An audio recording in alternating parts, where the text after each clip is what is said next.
All right, let's hope that I don't keep crashing now,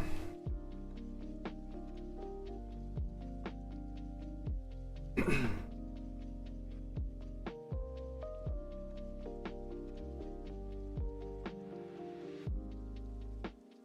What's up, everyone? Brentley here, Wicked Minis. Hopefully we get this one going now. Hopefully we get this one going now.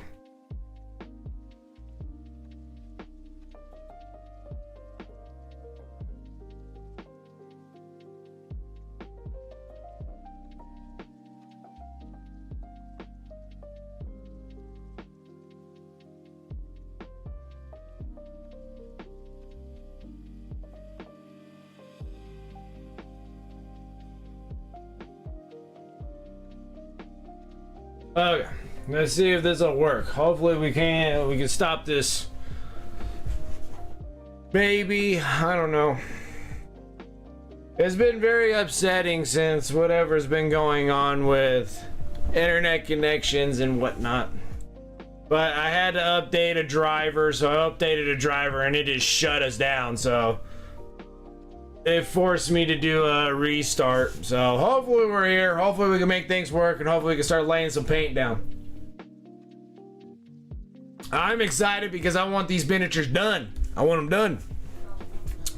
I want to be done with ORKS so we can work on Tyranids. Gonna be a lot of fun. Loads of fun.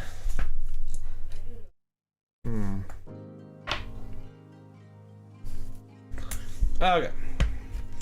Start working with a little bit of coal black right now. It's been bad since I got it, so it's been like, I don't know, guys, like, what, like the last 6 months? 8 months? It has been very frustrating. Alright. Test out the new wet palette. I'm excited. I got all this good stuff from Game Envy. It took so long for the Kickstarter to finally get my stuff, but I got it. I love it. Got some new... Got this new light system here. It's freaking awesome.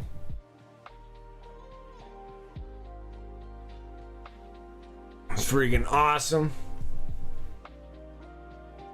Oh no, I paint every day. I paint every day. So I have 2 stations now where I paint. I paint here while I do live streams, and then I'm in the living room hanging with the family or watching TV and stuff like that, and I'll be painting on my sofa with the bedside table in front of me and everything, and I have a light system. I'm actually gonna do recordings for like shorts, like whether they're gonna be YouTube shorts, TikTok shorts, and the social media shorts, while I paint like small things like how you paint orc skin, or how I'm gonna paint the Gretchens, like the little Gretchen dudes that I'm gonna be painting. I have like 20 of them to paint, so I'm gonna be like, this is how I paint the skin on a Gretchen or whatever. So I'll probably be doing those here relatively soon. And but yeah, I paint every day. Like every day I paint. Like I work, like I have a working job. Like I work most of the day, and then I'll come home and I'll put in like 3-4 hours of paint jobs. Like, so I'll be like done at work around 3 or 4. Then I'll paint until what, 4, 5, 6, 7, 8, 9, 10. I don't know, anywhere between like 4 to 6 hours every day. So mostly every day, mostly. Sometimes I'll take a breather after doing like a big assembly line, like I did on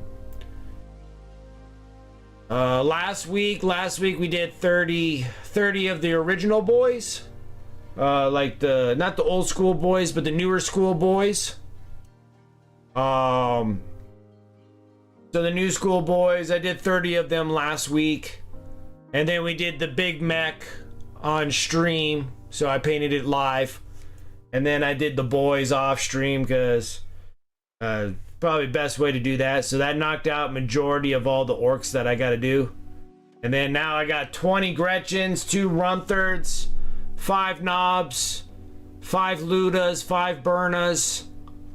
And then it gets into the Beast Naga stuff, but I think I'm going to hold off on doing the Beast Naga stuff for now.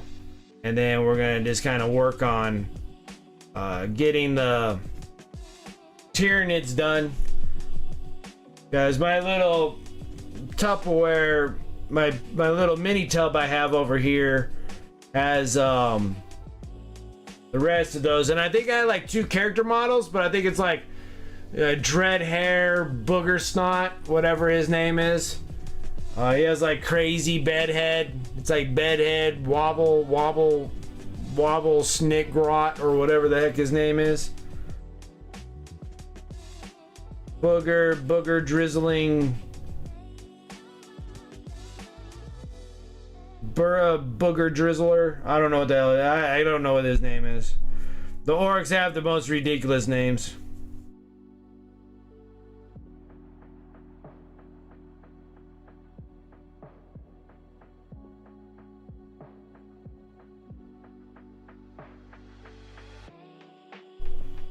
It's like Bratwurst, Booger Snud, Booger Drool, or something like that. It's freaking ridiculous.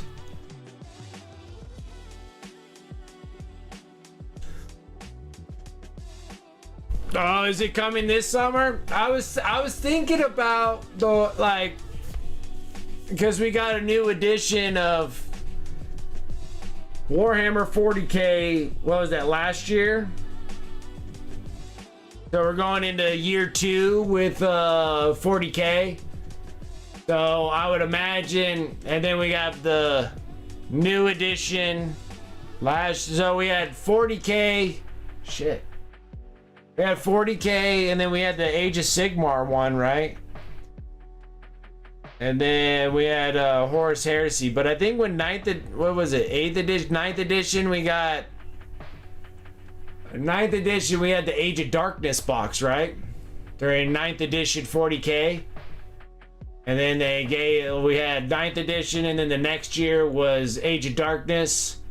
And then the following year was Age of Sigmar, and then the other year was the new edition. I don't remember how it works. That 3-year thing kind of kills me a little bit. So, new edition of Horus Heresy this summer launch box will be Salamanders versus Iron Warriors. You're like, you call BS on that? You don't think it's going to be Sally's and Iron Hands?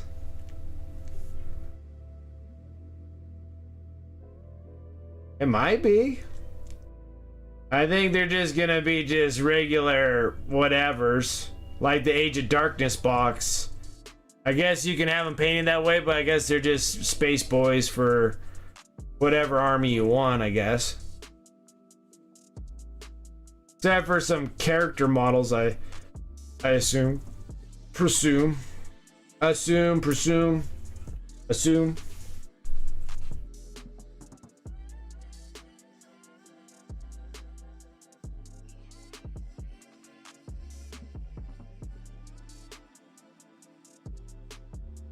But yeah, it's gonna be something else getting another Horus Heresy box starter. Oh my gosh, I get another Horus Heresy box starter. Oh my god. I'm gonna have so many Horus Heresy models. Don't even know what to do with myself. Like, I'm literally ODing on plastic right now. It's ridiculous.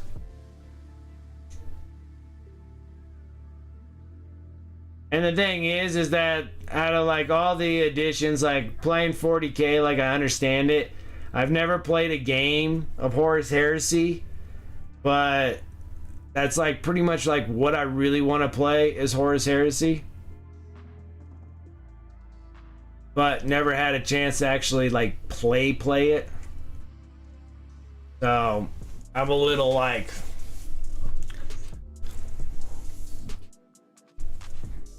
new creator The Saturnine Terminators and Dreadnought should all be in that box set. Ugh, that's gonna be a good box set. Another $300 box set, like the Age of Darkness one was. There was a lot of miniatures.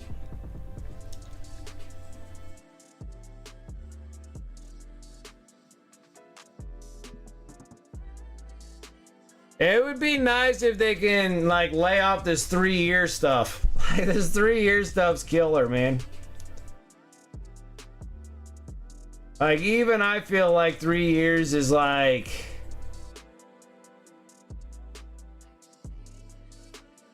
too soon. Like I wish they would spend more time kind of perfecting gameplay than just jumping to a new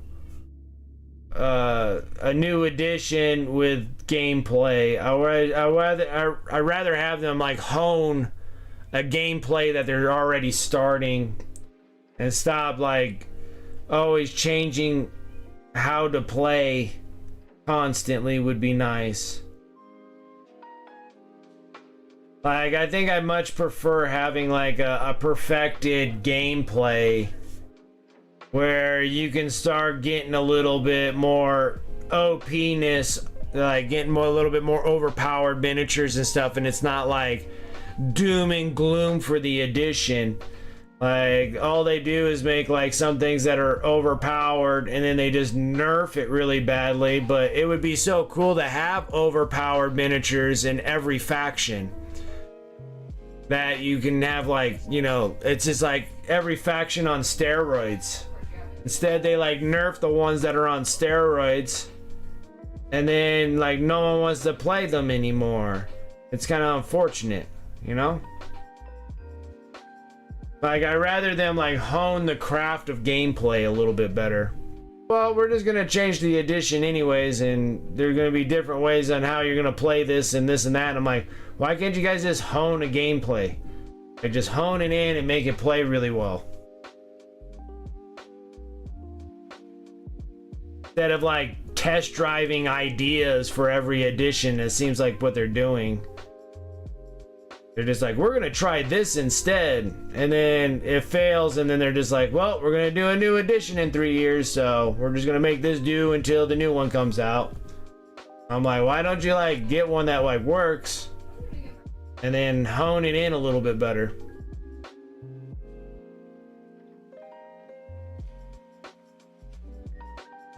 Oh man, I completely missed a whole spot here. How did I do the greens on this?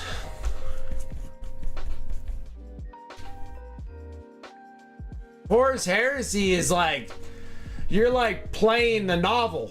Like you're playing the novel series. It should be like a long, continuous, slowly growing kind of deal. Just like how you read the novels from the beginning of Horus Heresy to where you're at. Should be this kind of slow going in, like the slow growth would be nice. Would be like really nice. That's how Horus Heresy was before, you know. What's up, Roddy? How you doing?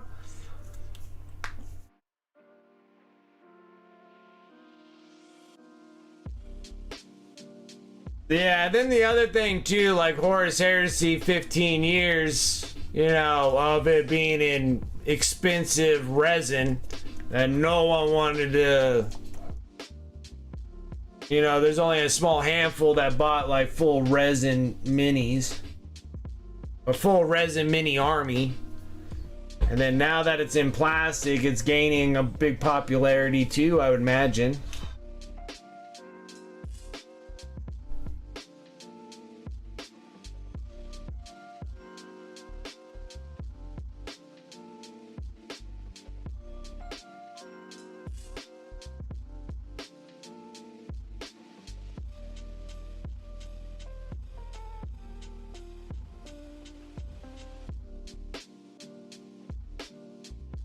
Yeah, but if they're gonna keep dropping Horus Heresy, man, they're gonna be dropping Horus Heresy every 3 years with all the brand new plastics.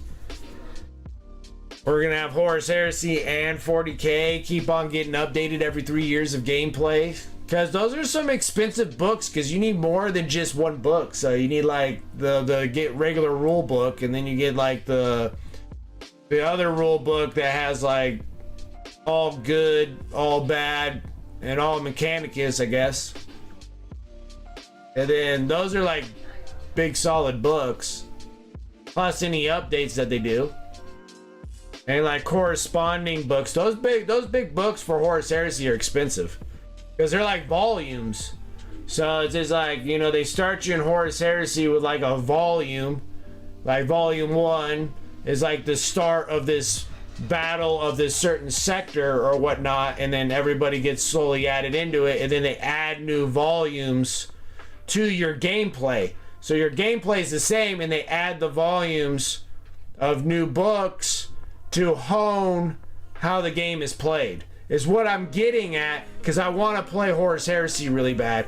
But if they're going to sit here and keep dropping it every 3 years and stuff, and changing how the gameplay is going to play every 3 years, instead of like volume, giving you volumes and letting it grow, would be nice.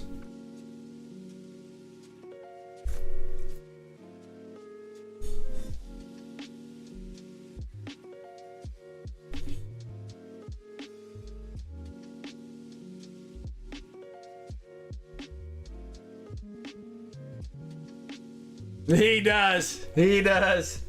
Yeah, these are a little bit of the, I mean, they're newer updated boys, but for the Big Mech, not like the newest Big Mech that they added. But yeah, these ones are like, they come from the knobs. You know, they have that same knob style on their body.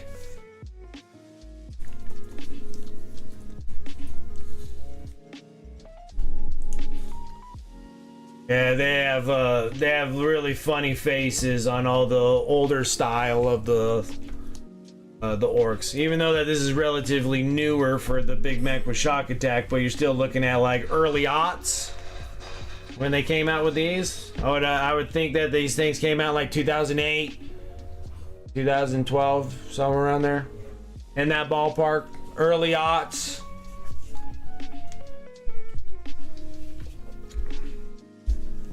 Because they're still utilizing the same old school knobs, body frame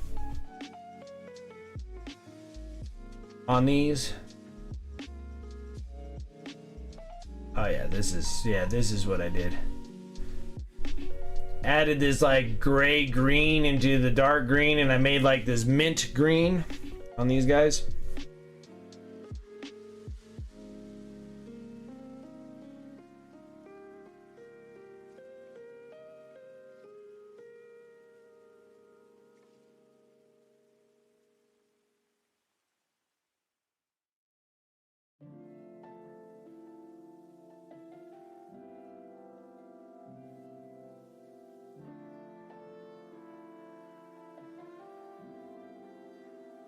There's just a lot on these guys. This thing's gonna take me a bit just so I can get the...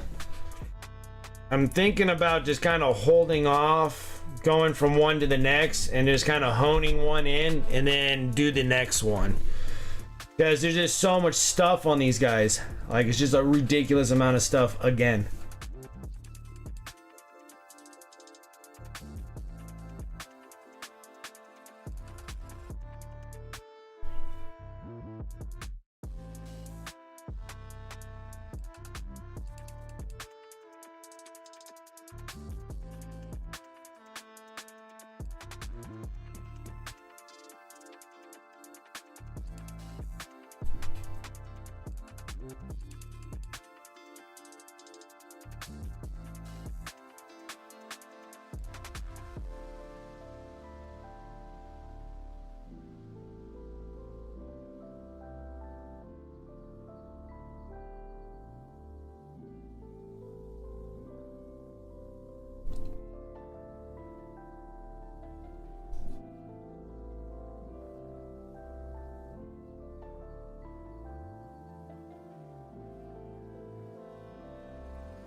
Oh boy, we got work.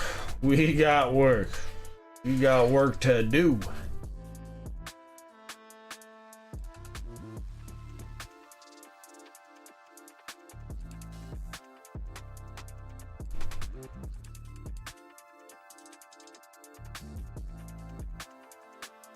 I have to wait for that to dry because it's such a small area that we're trying to work on. Let's go ahead and jump up on some leathers. Leather boots, whatever kind of scraps of leather that we can find on here. Then we'll go into the silver. Then we got to start working up on the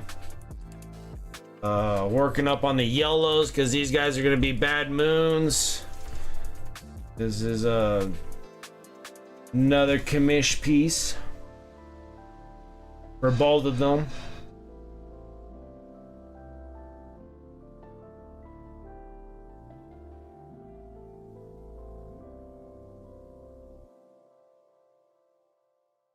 And then I did something that I didn't think I'd ever do, and I stopped a whole bunch of the tribes from my mini factory for a bunch of proxy stuff. I'm like, I don't need them. Like I literally bleed GW, so I'll just stick with the G dubs. The one things that I kept for the tribes on my mini factory are like basing, like bases and diorama pieces and stuff like that. This is the only thing that I'm gonna still keep going, and things that, you know, are kind of only run through like my mini factory. So like I'm still gonna keep like Bysterium. I'm gonna keep Creature Caster, and then I got the stuff for the bases that Antifreeze got me on. I'll keep those, and I think I have another one too for like terrain pieces or whatnot, like terrain stuff for terrain. Kind of more like base decorations, I guess.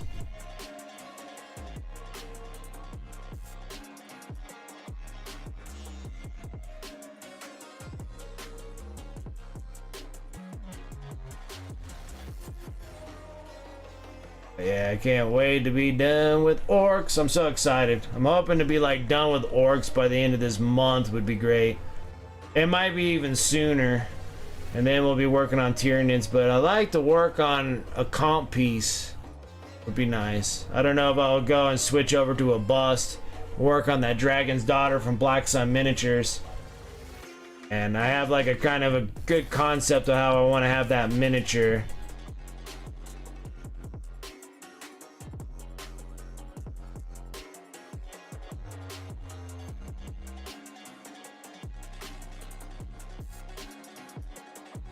Dude has like pipes for days. Like this thing's unbelievable.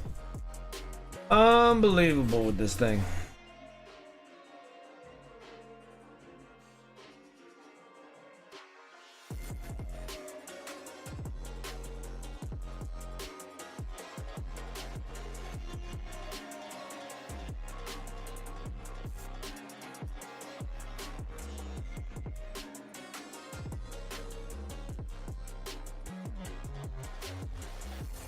And I've been having a pretty good laxed week-to-week basis from GW not hammering me with a bunch of pre-order stuff, because of course I got the DKOK stuff.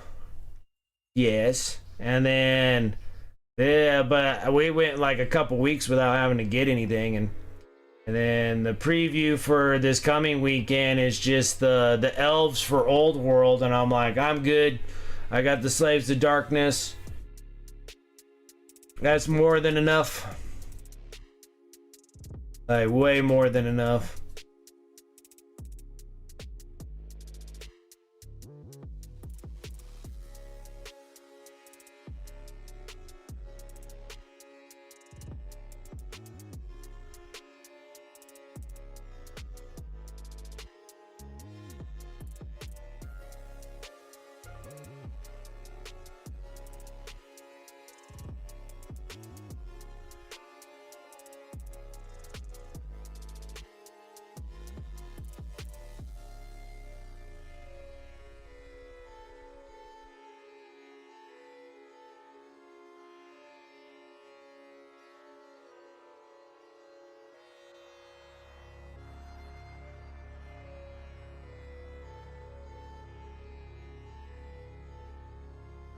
Okay.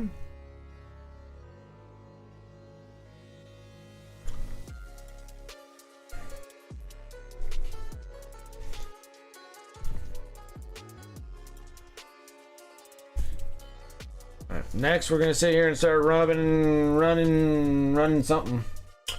I'm gonna sit here and start hammering out some more silver. Still working on the heavy metal right now. I mix it with coal black to make it a little darker, so I get like a dark silver out of it.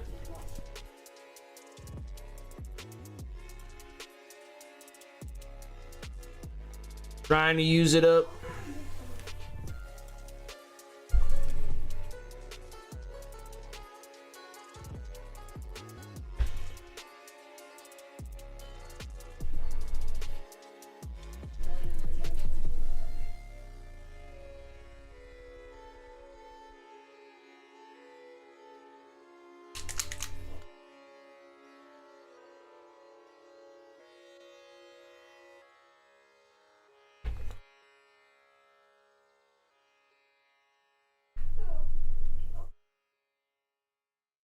Yep.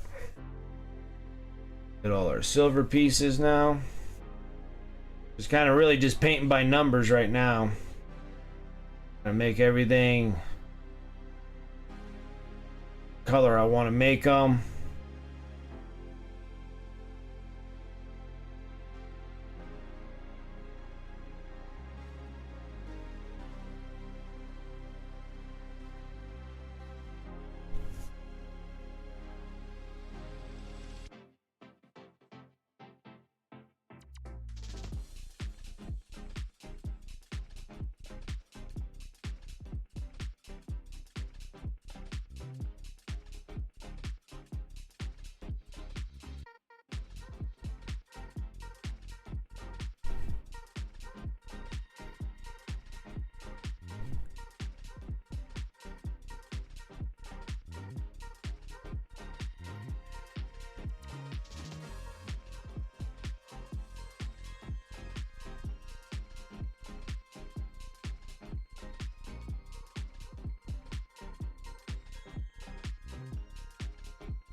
Nuts, bolts, wrenches, you name it, everything is stuck on this model. This model has a bunch of stuff. I have to do a partial sub-assembly process on this just because the model is just so tight. It's very compacted.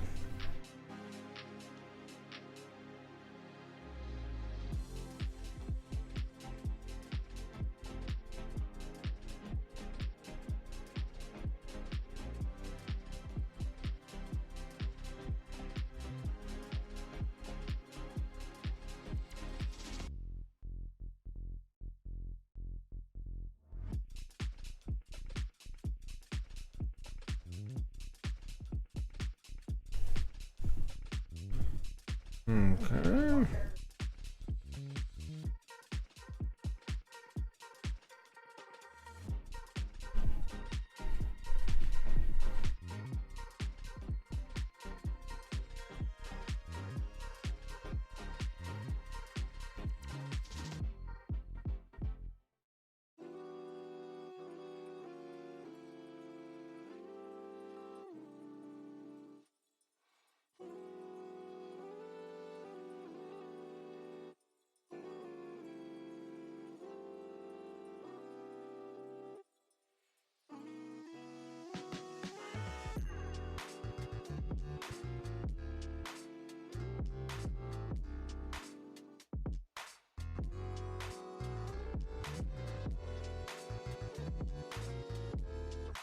Giant screw stuck into his head.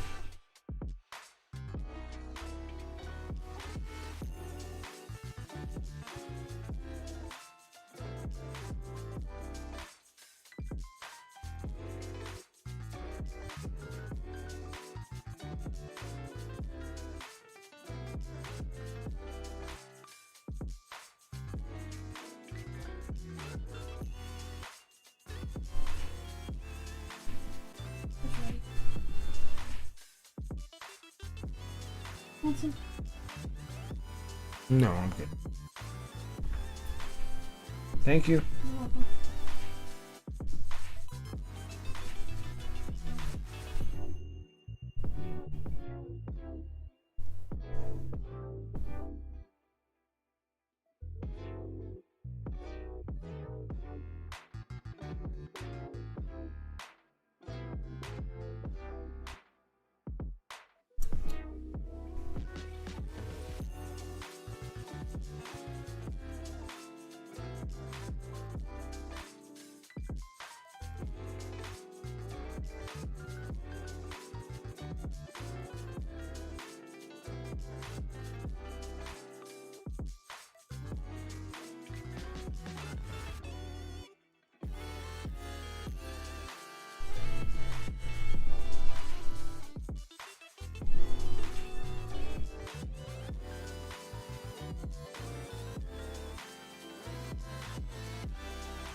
Maybe I should make this.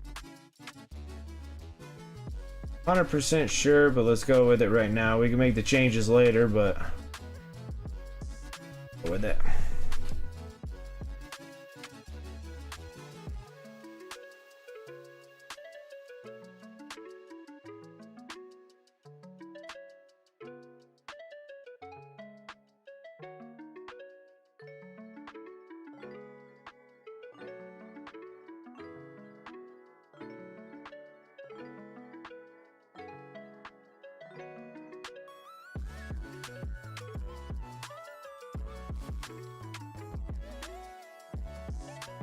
There's some leather spots here.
Did anybody do anything really cool this weekend?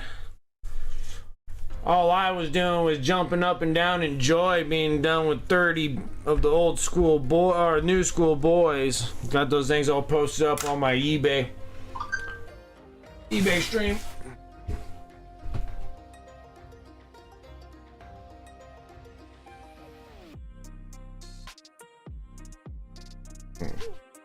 Get some dinner down.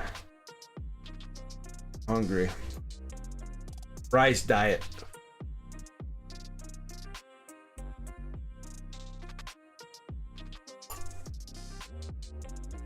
Salmon and rice.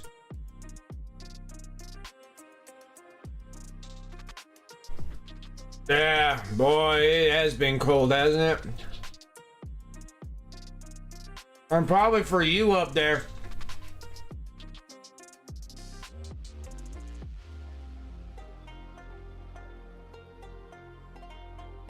You're still working on your 50 boys? We got a lot done, that's good.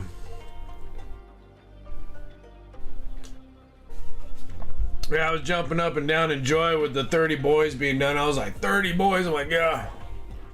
Ridiculously cold. Have you guys been getting any weather or just cold?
Oh, you got a game with a Dark Angels player? That's what you're going to be doing?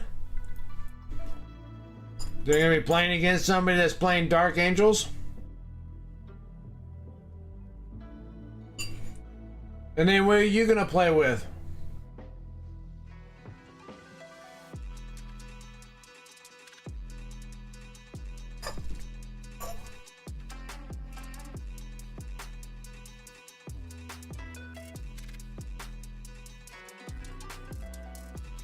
We're gonna be playing with Tyranids?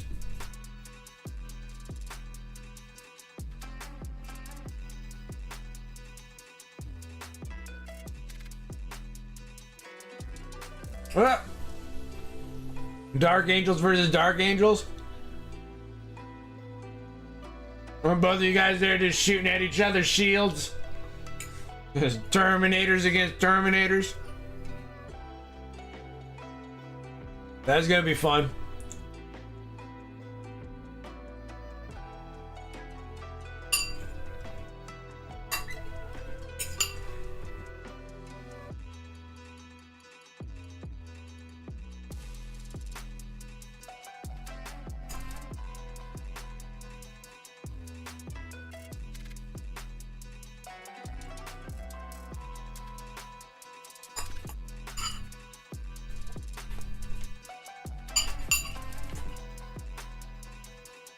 Big old fish bone.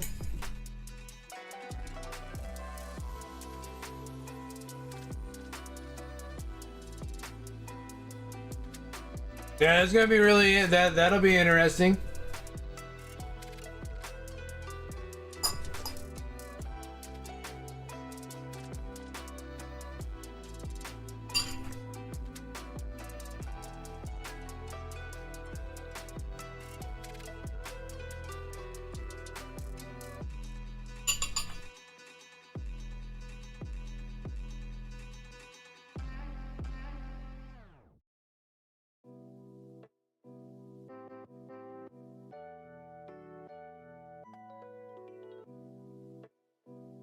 Man, I had a lot of freaking fish bones in these things.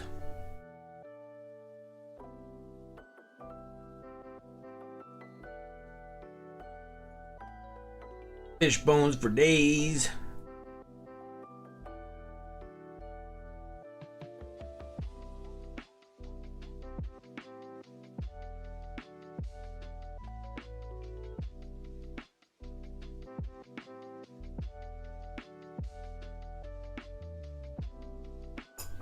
Goodness. This is some bony fish here. Break them up, see if there's any other ones. Yep.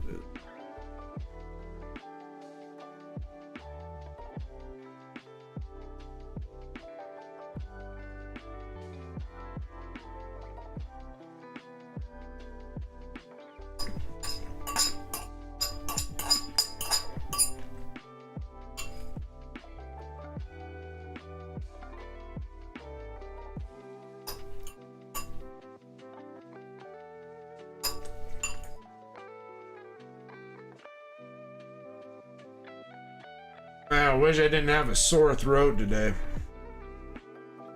Ugh. Terrible.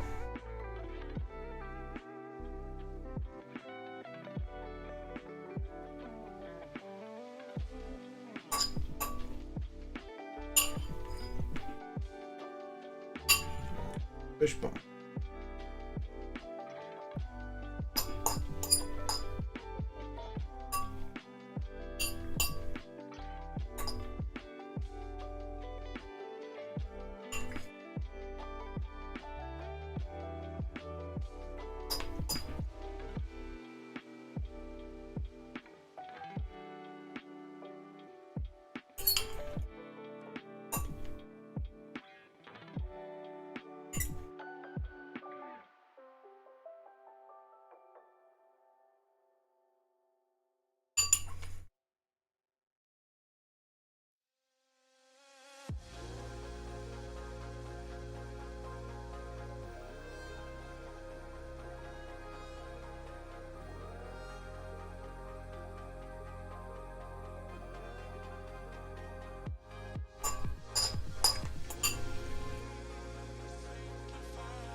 Alright. I think I'm good. Alright.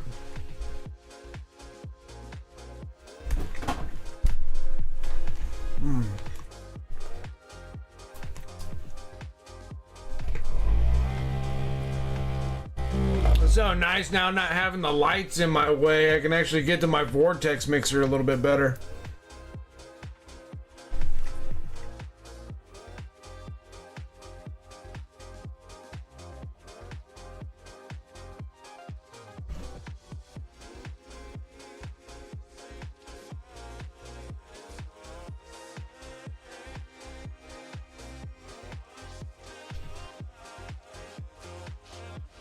We're gonna hit all these pipes.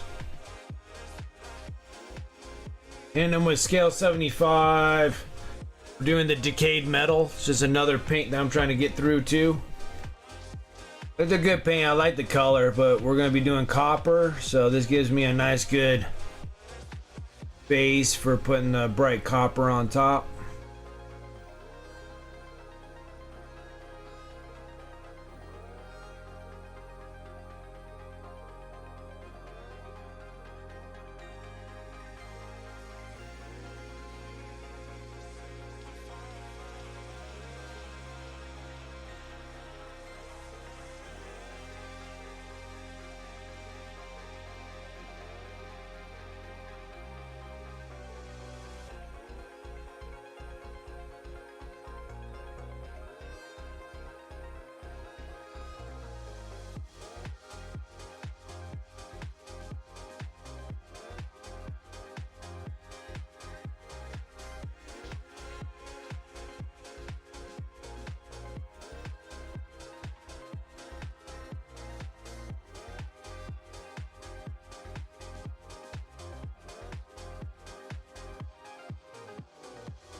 Just drop them.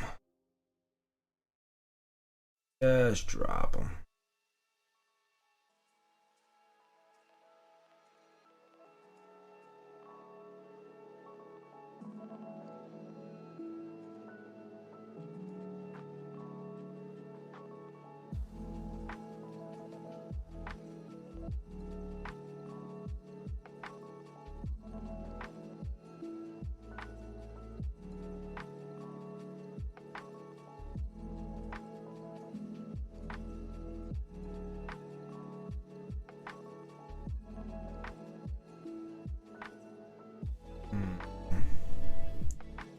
That's more of a wire, I guess, than a tube.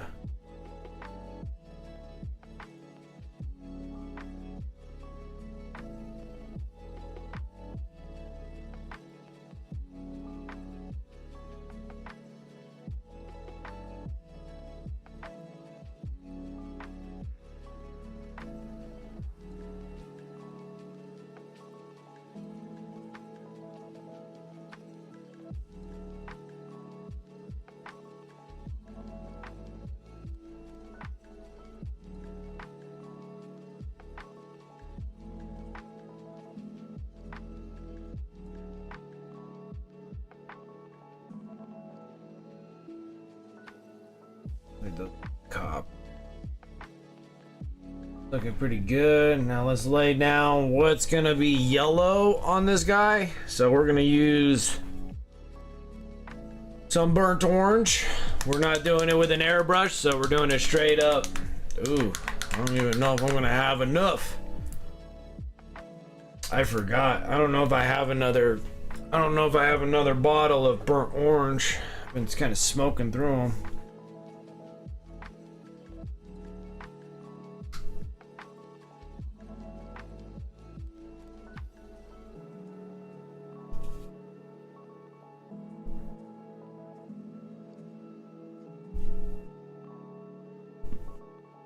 Oh. Okay.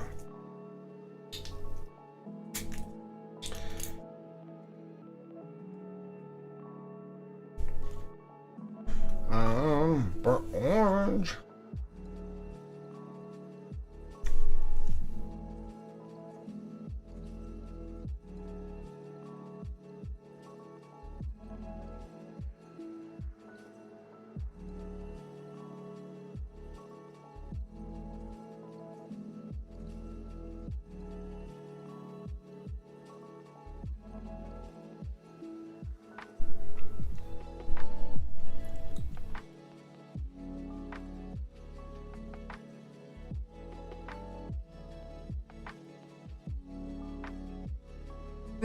Which one is that one? Sluggo, what's up? How you doing? How are things?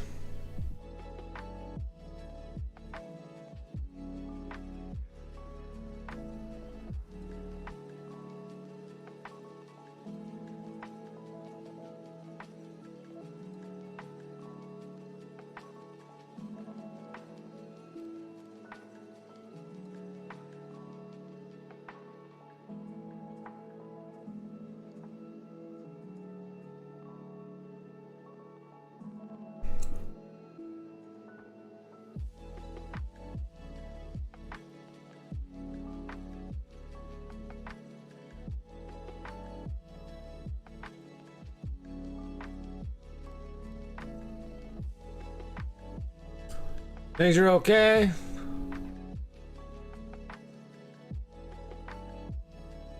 Well, that's good to hear.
Trying to just get a nice good base coat of sorts on this.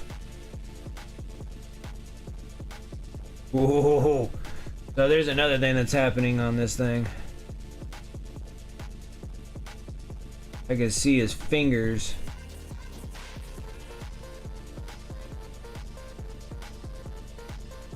Inside this thing.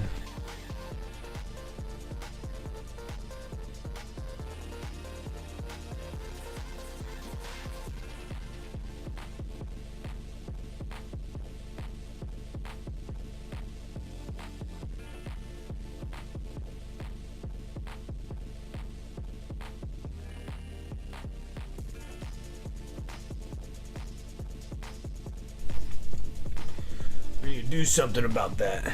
All right.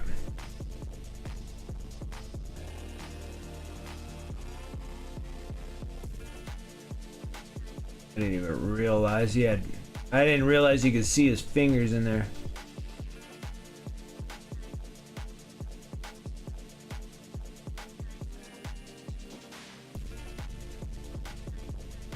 Then you can see the rest of the silver in here.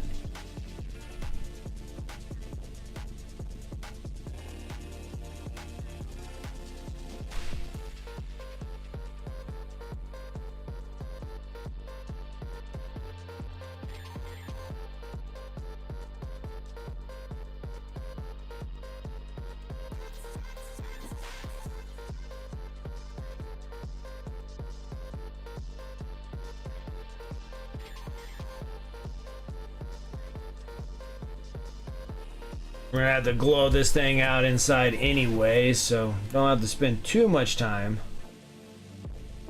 Now, I was working on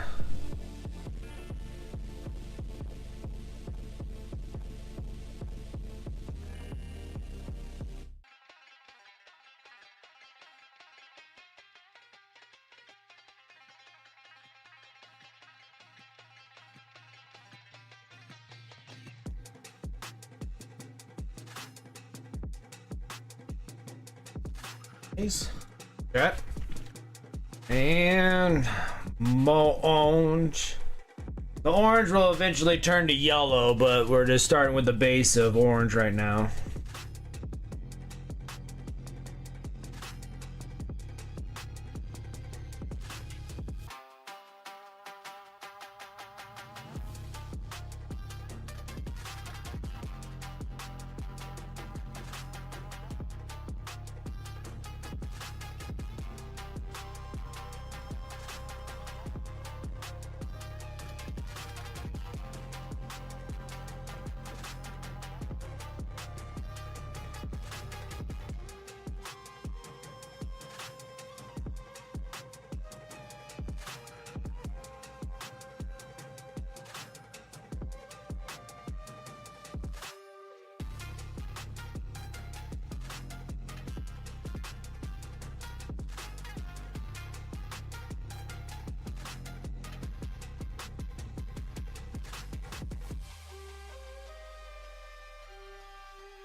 Now, granted, doing yellow and stuff is a lot easier doing it with an airbrush, but I don't have that many yellow pieces on here, so the yellow is going to be more like accent pieces than anything else.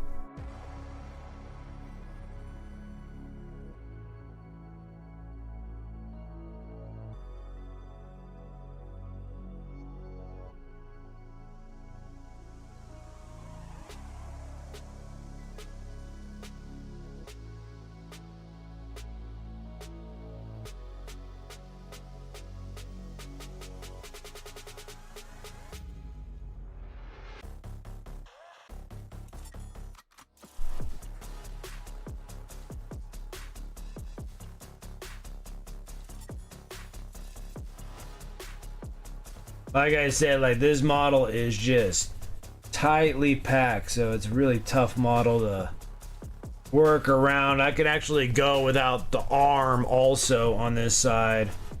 How tightly packed this thing is.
Oh, you know what? He's wearing gloves. They don't need to be silver. Or silver. They don't need to be green. He's wearing gloves. My bad. Nope, he's wearing finger gloves. Oh, they need to be green on the inside. I see their little talons on the end of their fingers, the big old giant fingernails they got.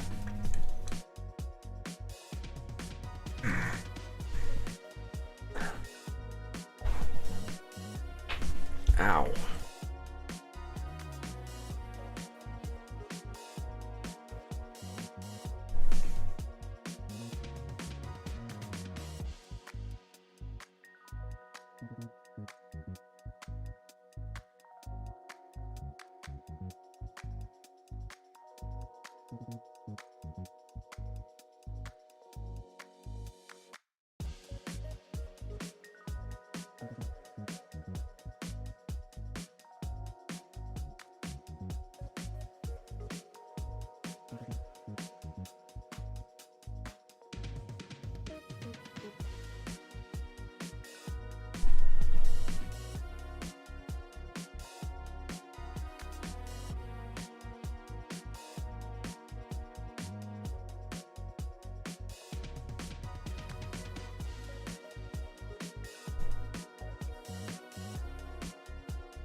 I'm always kind of wondering too how long it's gonna take before Amazon starts making Warhammer shows.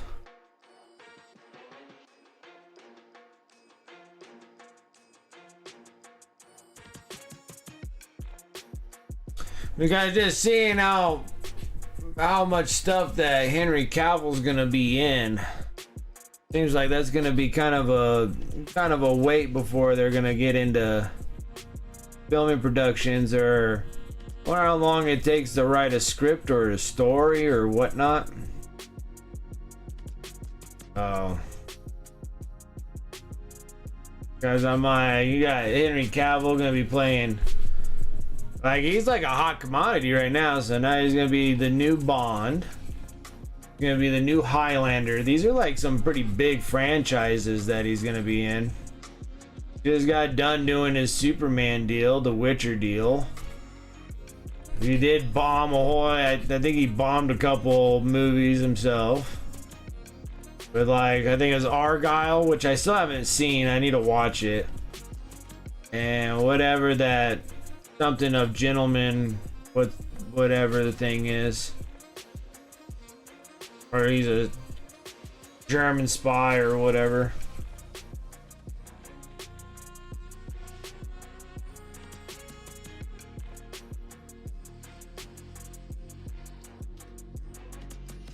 Was Argyle good? I need to watch it because I was like, because I know that's like a spy movie of sorts.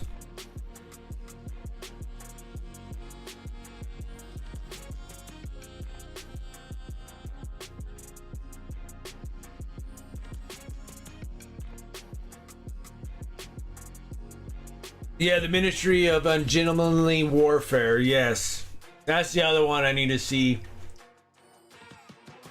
Because it's not like they're bad, it just doesn't seem like they picked up steam, I guess I should say.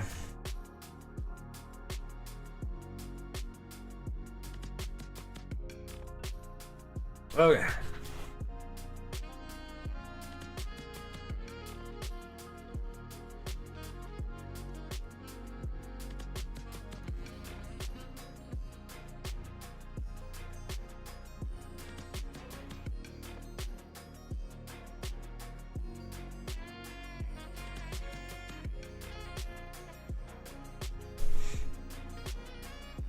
Nope, wrong color.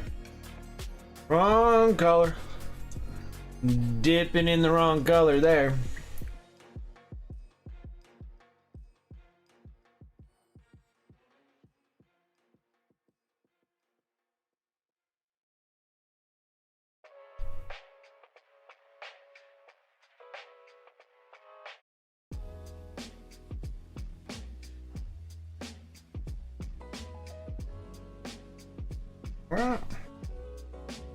Now let's do, so he has some cables here, cable here, assuming that's a cable.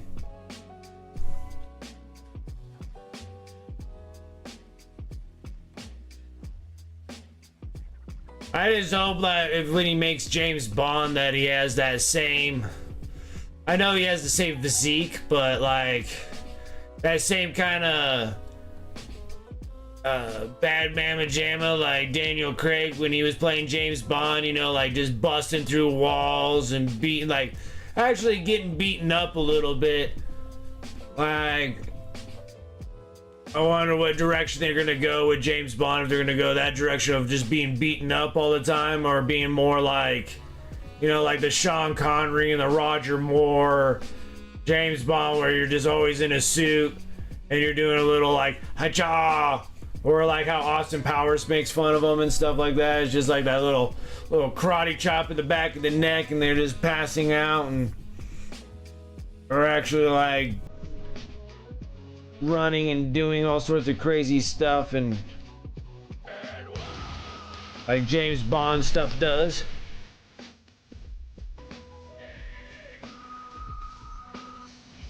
Jack of Clubs painting coming in with that raid. I appreciate that. Thank you.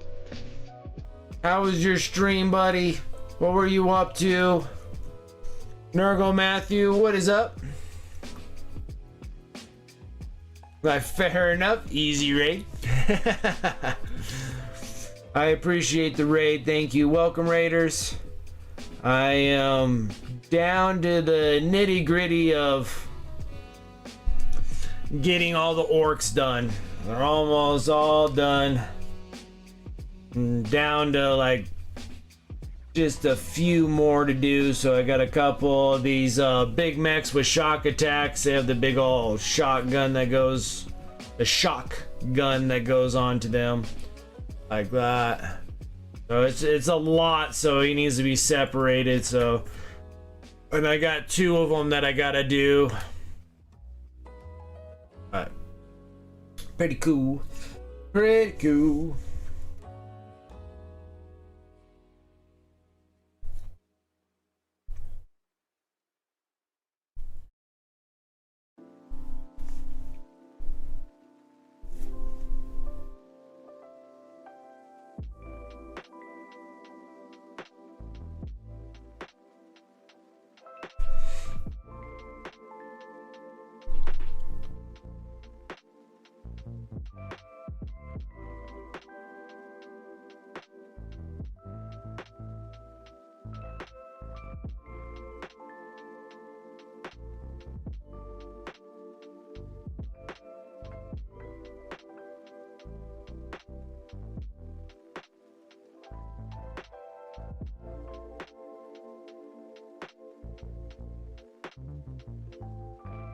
Yeah, so the new Lucent light is pretty nice from Game Envy, but it's such a subtle, soft light.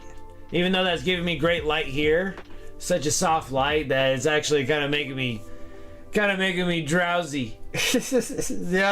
These other lights that I have are like burning my retinas out, and then this one here is just like, it's such a comforting light, I guess I should say. I think we're gonna need like, I think I want blue and red cables, I believe.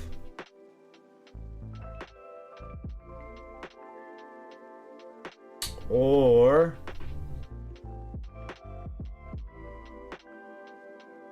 we can do purples.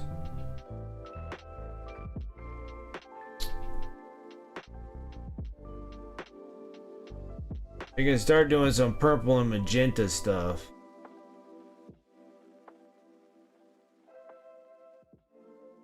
Decisions.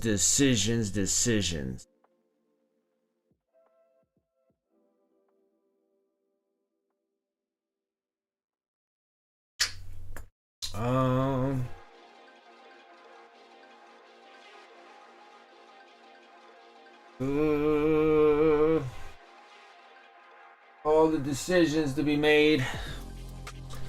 What I want to do with cables.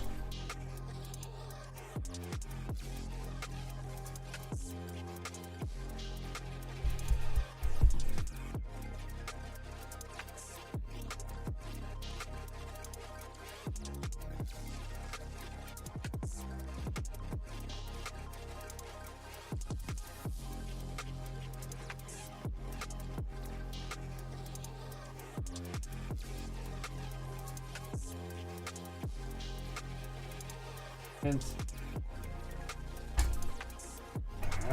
falling down over.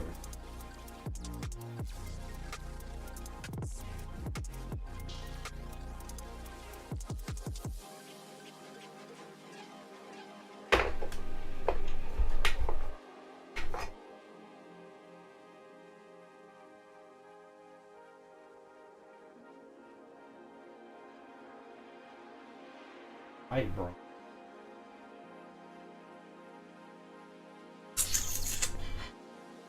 Okay, possible magentas.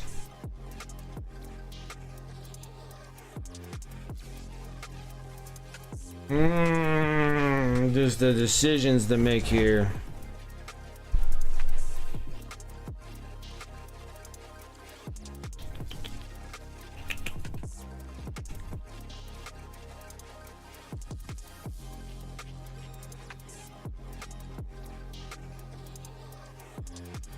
Can't really do green because they're already green skinned as it is.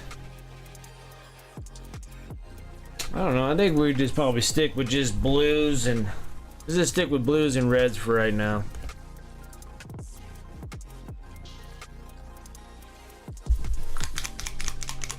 Do a little bit of red oxide. Just a little red oxide first.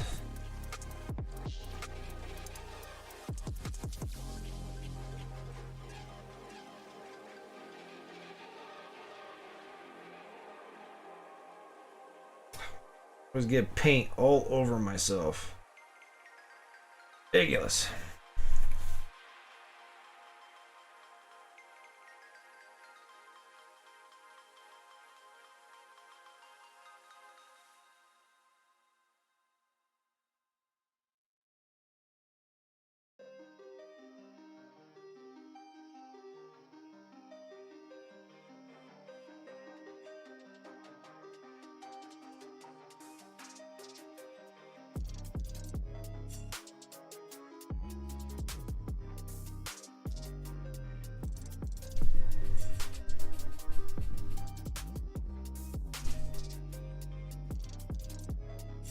That was pretty good. Are you gonna give me another beverage, please?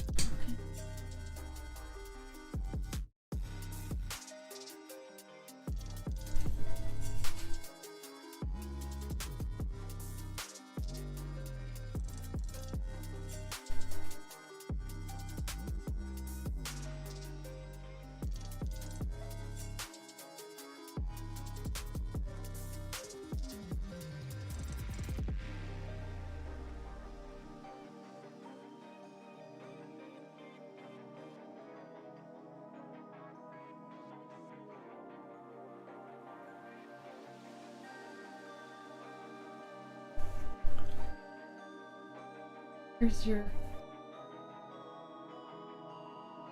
Thank you.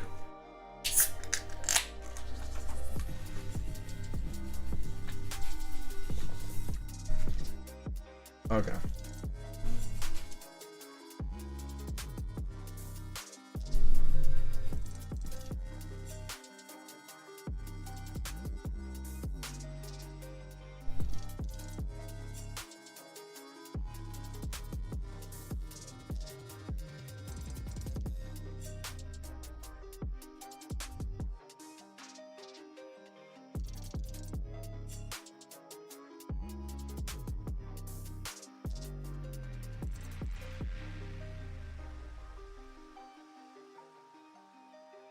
I can see these guys being a pain in the butt to paint, though. Wearing a...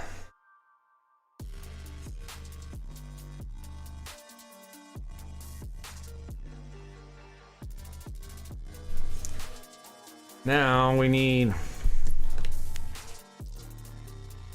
I don't want a Payne's gray.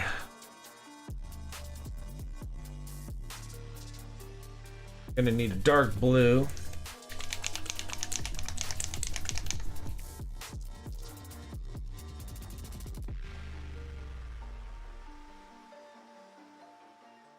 This is a brand new blue? It is a brand new blue. Because they used up the old blue. Need to keep this guy.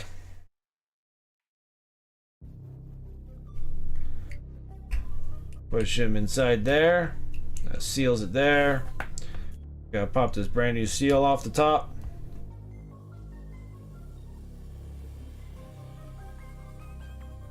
More paint all over myself.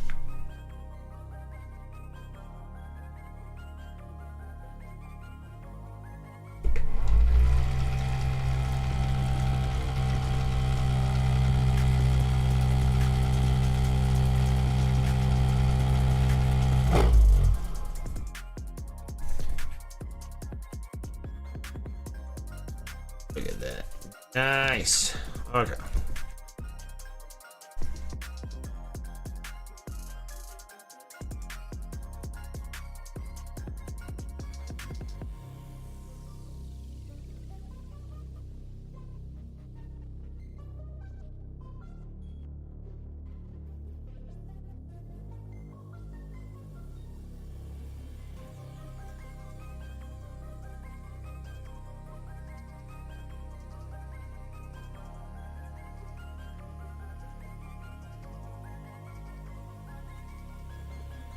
Another leather strip. This dude, they're decorated. There's a lot of stuff that you'll miss.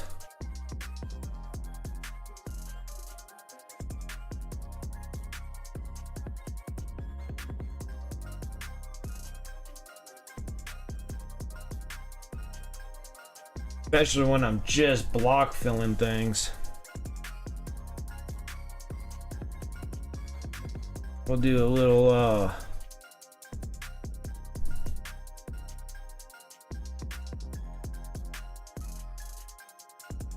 cobalt screwdriver here.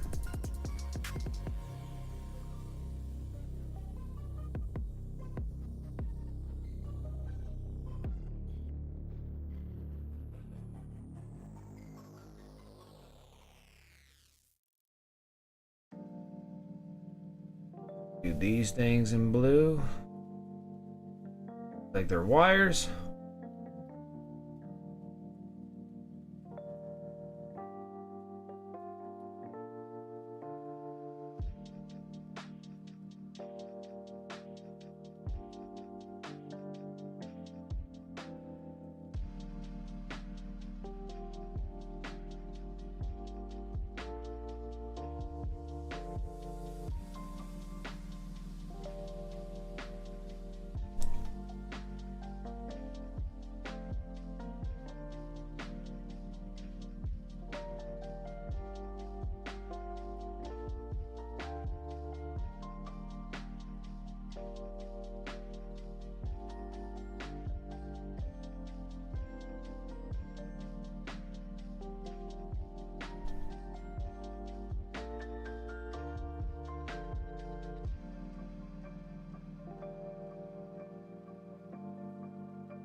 Bad gig, not a bad gig.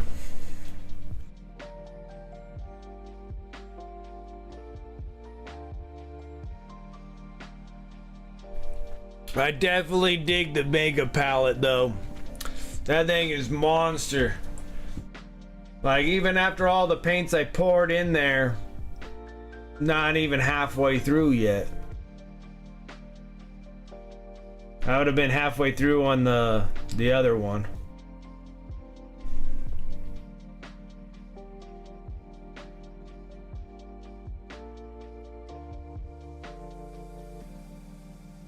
Right.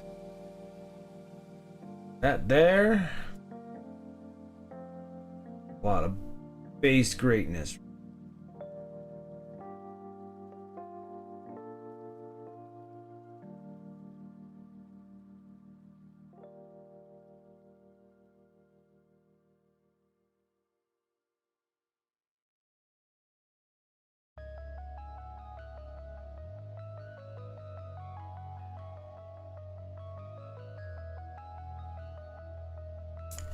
And we're gonna need dark umber.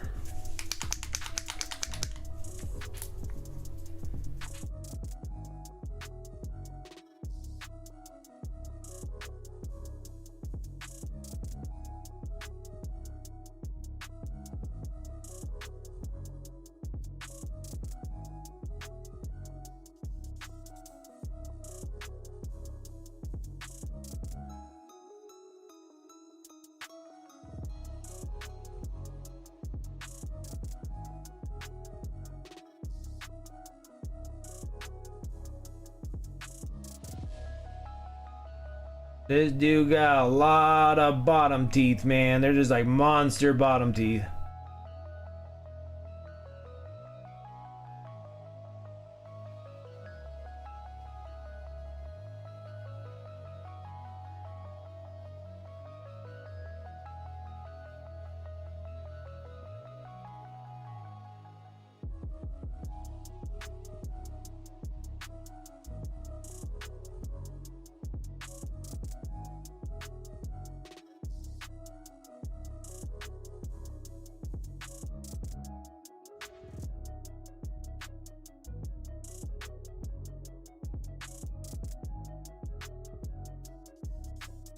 All right, I think I got like all the base. Oh, almost. Got almost all the base colors. We're gonna go into dark camel green.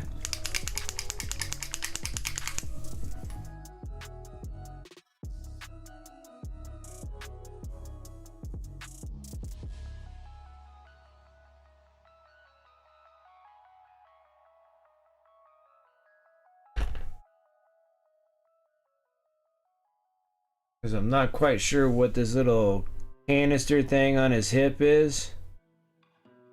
I don't think I'm gonna know until after I get the shock attack gun on there.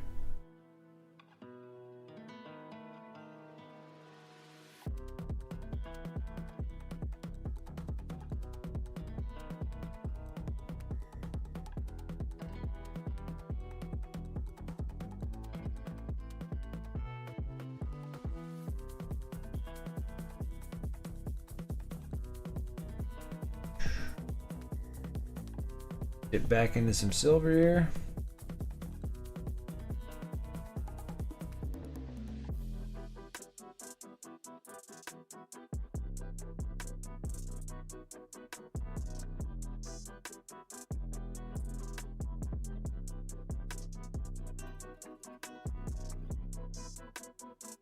That looks pretty good.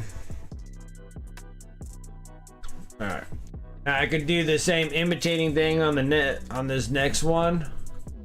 But I think I want to just kind of go in full completion on one, and then we'll go in completion again on the second one. So next up, we'll be boosting up the, well, we'll be doing the black for highlights.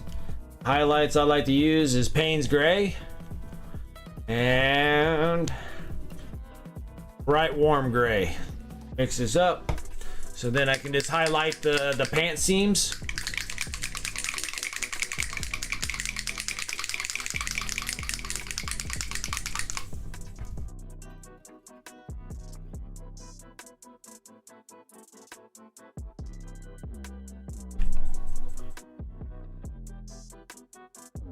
Where do I want to put them?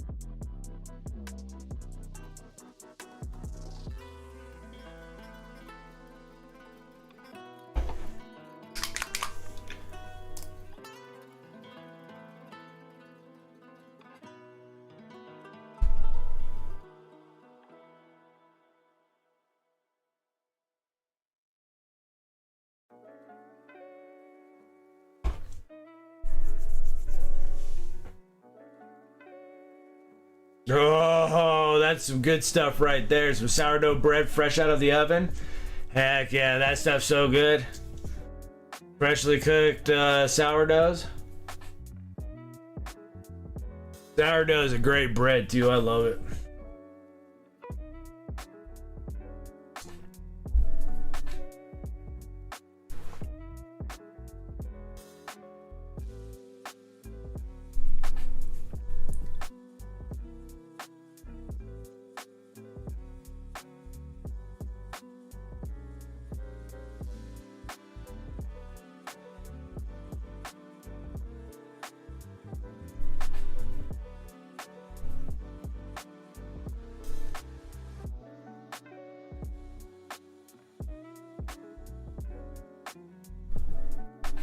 So unfortunately, I'm still kind of waiting for the Catachans, Catachan fighters and the Catachan command squad. I don't know how long it's gonna take before I get my hands on those. But when I do, I just got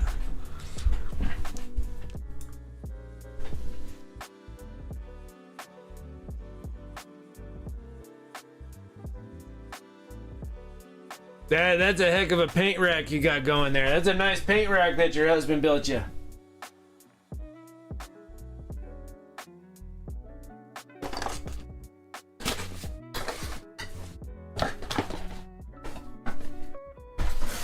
Okay.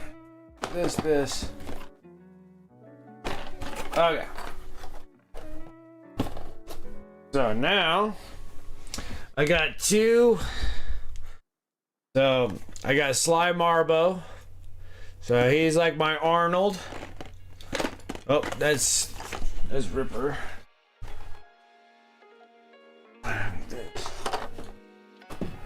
Okay.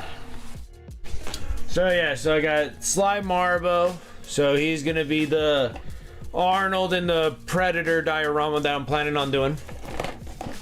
And then I got the Catachan Colonel. And then that plays the other character. Got a bunch of these buff Catachan peeps. And then I'm just waiting for the Catachan regular fighters in the command squad, so then I can kind of pick and choose and kind of mix match and do things, so I can get like all 7 of the guys from Predator and what they're supposed to look like. And then we can start working on the diorama piece for that, which that'd be really neat. So that's another project in the mix.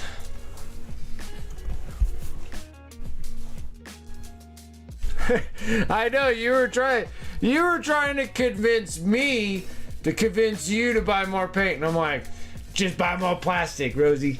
Just buy more plastic. You don't need any more paint. 505 or 550 bottles of paint is more than enough paint.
Yeah,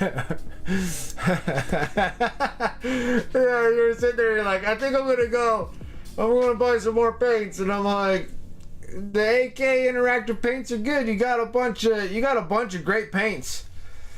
I'm like, you're gonna be fine. You're like, oh no, I need to get another paint. I need to get another paint line. I'm like, no, you don't. Like, no, you don't. Buying paint can be extremely addicting, just as bad as buying plastic minis, but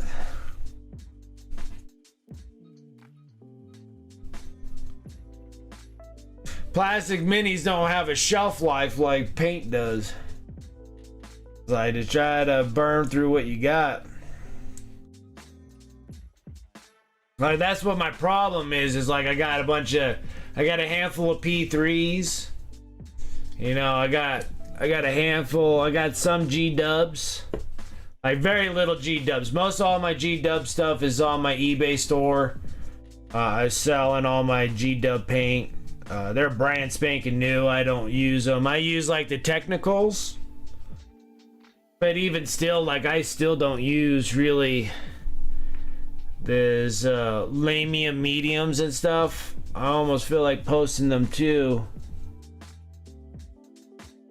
Just because these things are like brand spanking new. Oh, I popped this one. I think I popped this one. But like I don't even know what to do with these mediums. I don't need them. But like the technicals, I really like the technicals. Yeah, I popped that one.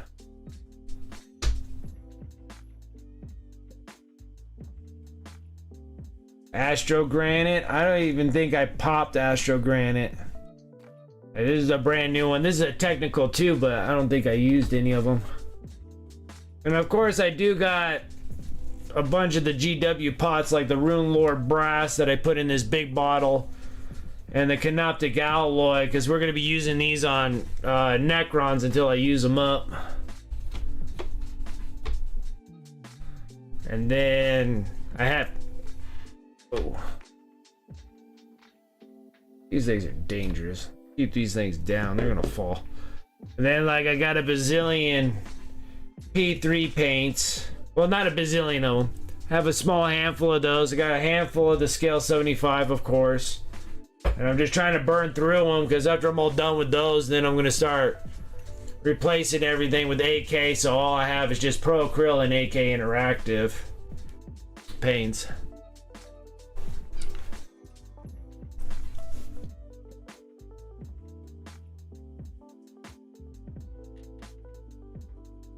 At least it's all in your face now. It's like, yeah, it's just like you got a lot of paint, so...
I mean, I think the only like paint set that I'm actually going to be having that's going to be coming my way is because of the Mindworks Studios is Kickstarter is that I'm going to have some heavy body paints.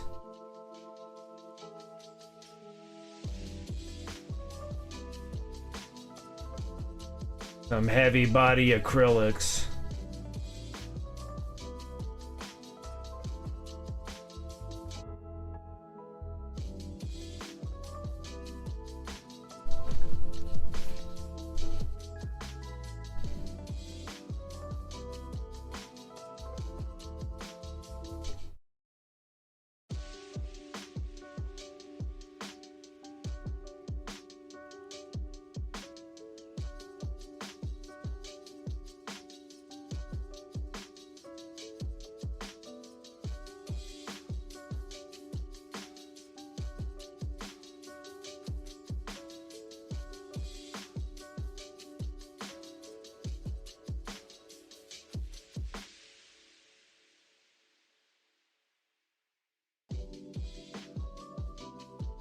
Part here.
Huh?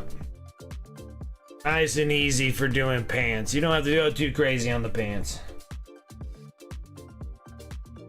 Best thing about black is that you just got to streak in some edge highlights and then you're done with pants. All right, next up, we gotta get into the leathers. Gotta get into leathers. So let's get in some leathers. Oh, kicking stuff. All right. Another thing that I'm trying to use up too is some of my old army painter paints.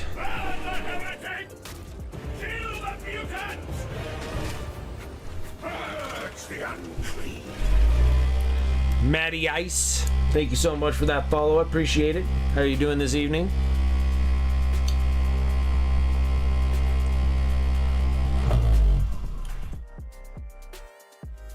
Purge the unclean.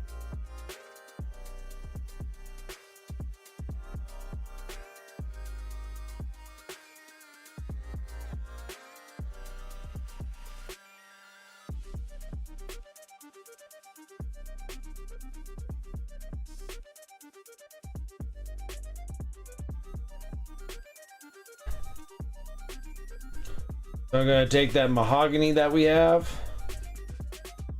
mix it in with the leather brown from Army Painter.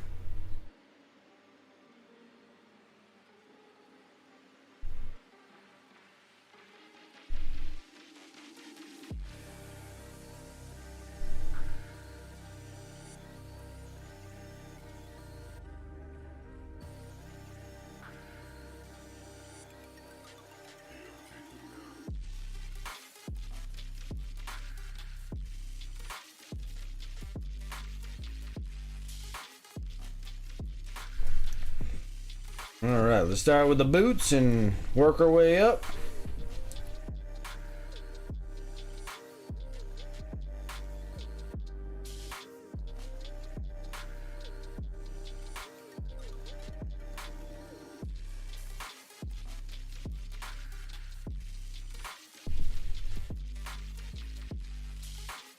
Oh yeah, I hope everyone's having a great night. Yeah, you too. Plans in plan leather pants. What's up? Had a question about 40K tabletop etiquette, if you don't mind. Yeah, sure. Sure. Let it rip. Let's do it.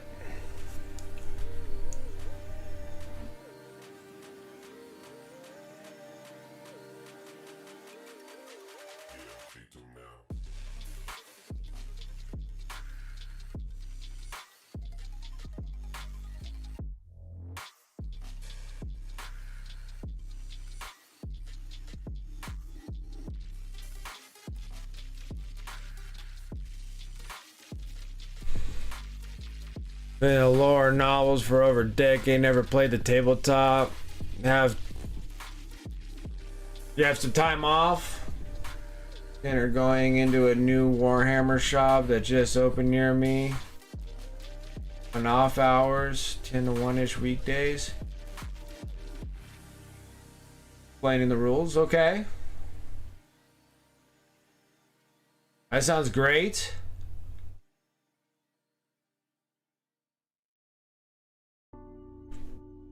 Most Warhammer stores, they love doing that stuff. Just like, hey, let's talk about this stuff.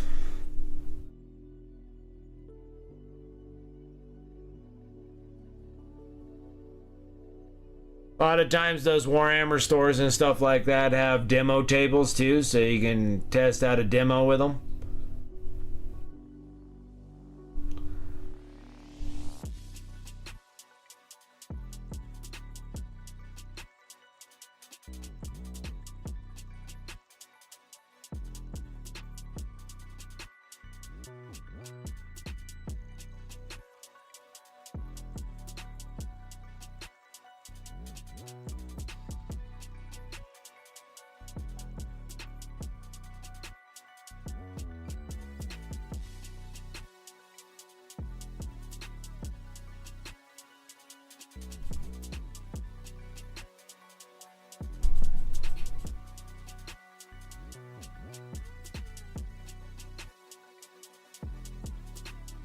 Now, most of the time, Warhammer stores, like the Warhammer stores and stuff like that, do have game tables there that you can do demos with.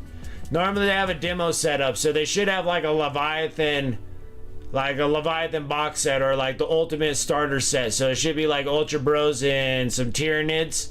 They should be all nice and painted up, you know, painted up or whatnot, and they should be on the table, and they should be able to kind of walk you through. There's a little quick tutorial through how the gameplay works and everything like that.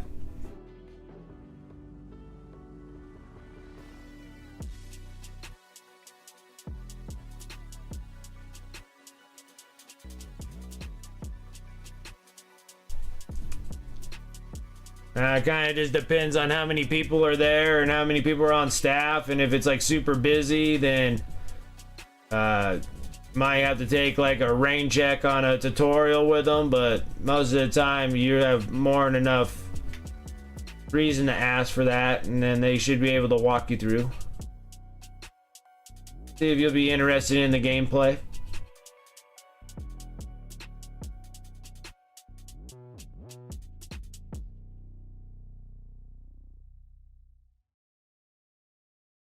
Yeah, for the green stuff, yeah, just mix the two in, start placing it all inside, and then yeah, just let it harden. Then you can go through and sand them.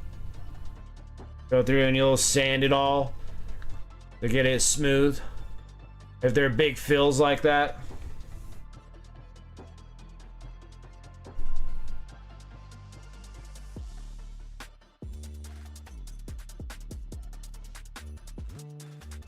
You just say, you're like, okay, cool, let's bring out a big old 12,000 points in Necrons. Hey, let's do this. But no, when I was getting back into the game, back in 8th edition, right when like 7th edition was just finishing and 8th edition came out. Or no, right around 8th edition is when I got right back into it again.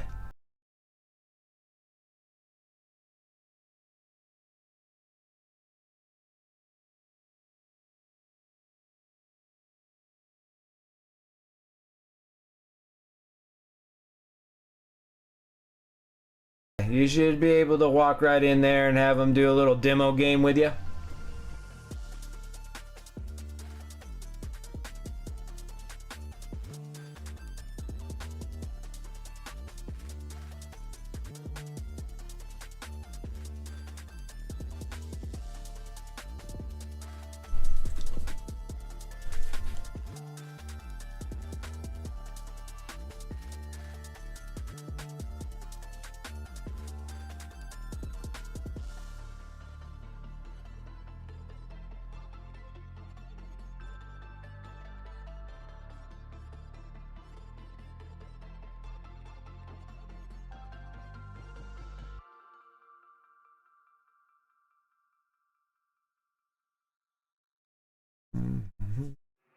I just saw another table here.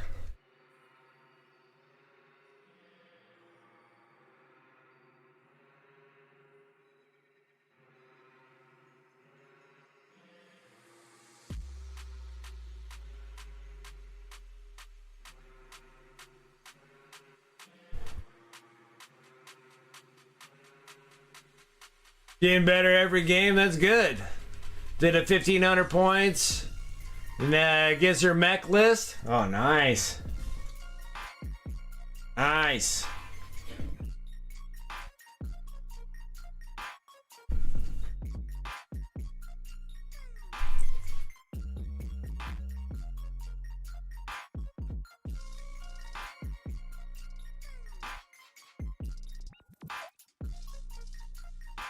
Yeah, exactly. Just gotta roll in there and see about doing a demo game. Can you rolling me through a demo game? See if I can get into this.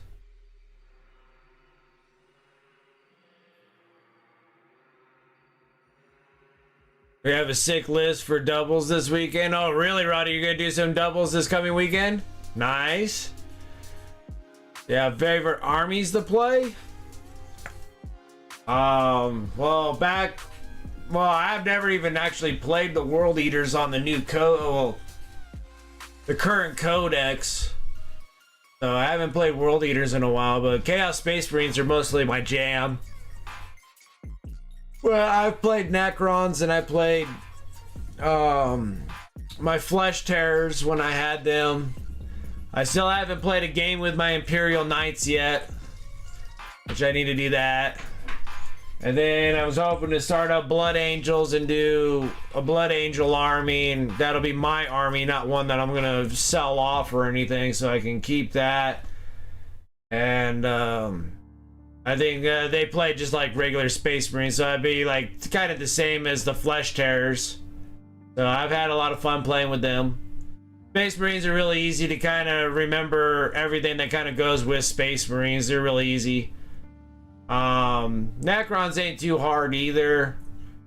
The Imperial Knights seem pretty straightforward also. You don't have a whole lot of units to deal with. You know, you just got big old knights to just remember all the weapons they have on it. And then, Sisters look like they have a little bit of complexity to them, but I like that. Same with Gene Stealer Cults, probably have a little bit of complexity to them. Astra Militarium, after having the new Astra Militarium Codex and looking through that, there's some pretty cool wombo combo deals in there. So I think that'll be a lot of fun when I get the DKOK guys eventually together and paint those, but they're all just happily sitting in boxes right now until I get to that point. So, but other than that, yeah.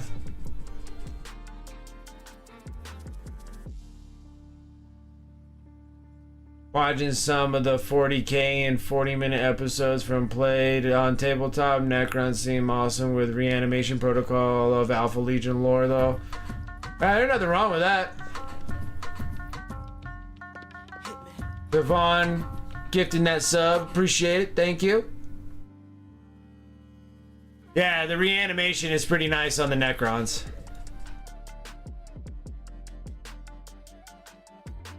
Canoptic Doomstalker, I'll post in whips, nice. Orcs are also orcs. Who doesn't love DAKKA?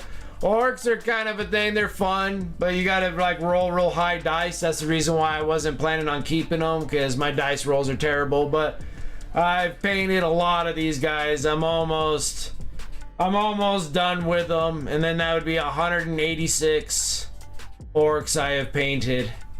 And I want a nice break from them until the new edition comes out. Then I'll paint more orcs down the road, but it'll be nice to have a nice break from them for sure. Like a nice break, nice break from them after I get these guys done. Once they're all done, I'm gonna be like, dude, I'm done with the orcs. I'm tired of all their unsymmetrical scrap heaps that are all stuck to them and stuff. They're fine, they're okay to paint, but you have to paint so many of them.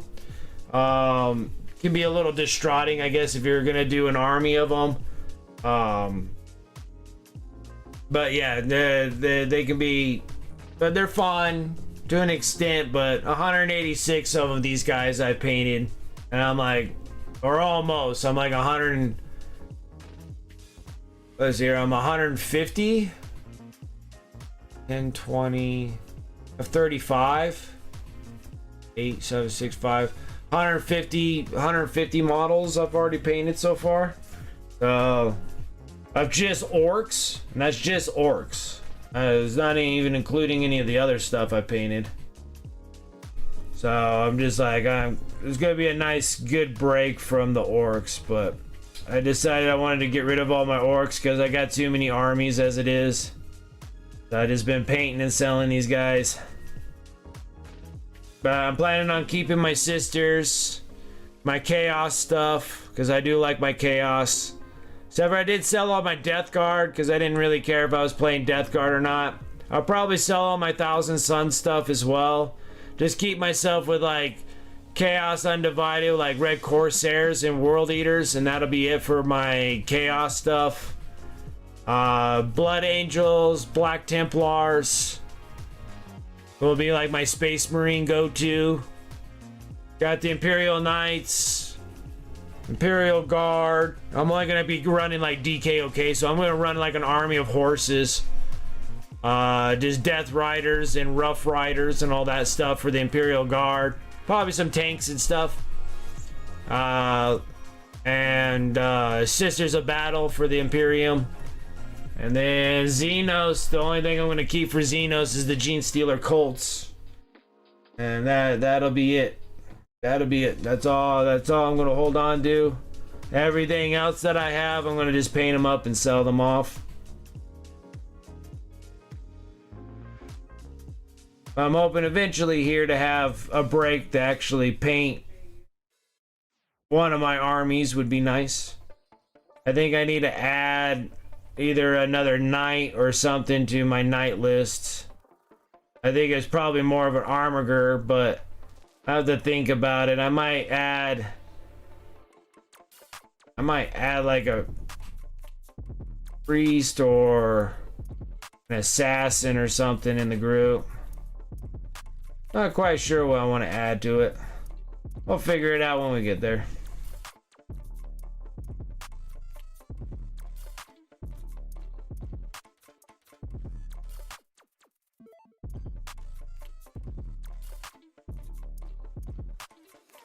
I'm glad that Sarah Elizabeth likes her orcs. I'm hoping they all came in one piece. They sound like they did. So that's a good thing. They are nice looking. I thought they were pretty neat looking myself. I'm glad you guys enjoy them. Glad she enjoys them. That's a lot of DAKKA there.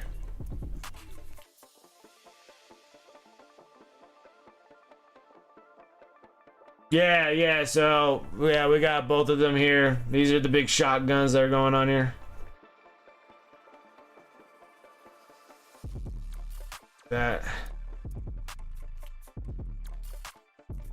yeah, definitely needs to be separated because that gun is massively huge. Just trying to get at least one all set up and kind of done. We'll see how it goes. Yeah, more yellow. Yeah, this is all the orange is all the buildup of what we're gonna do for yellows on the model that I saw for accents on this thing. Oh, we'll roll with that and see what happens. Nothing wrong with a little bit more yellow. A little bit different because I don't have an airbrush. The airbrush, the yellow, which makes like yellow like extremely easy to do. We're gonna have to hand paint the yellow up.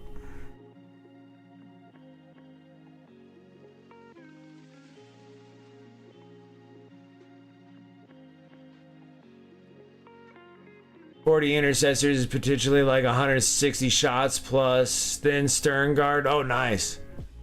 30 intercessors.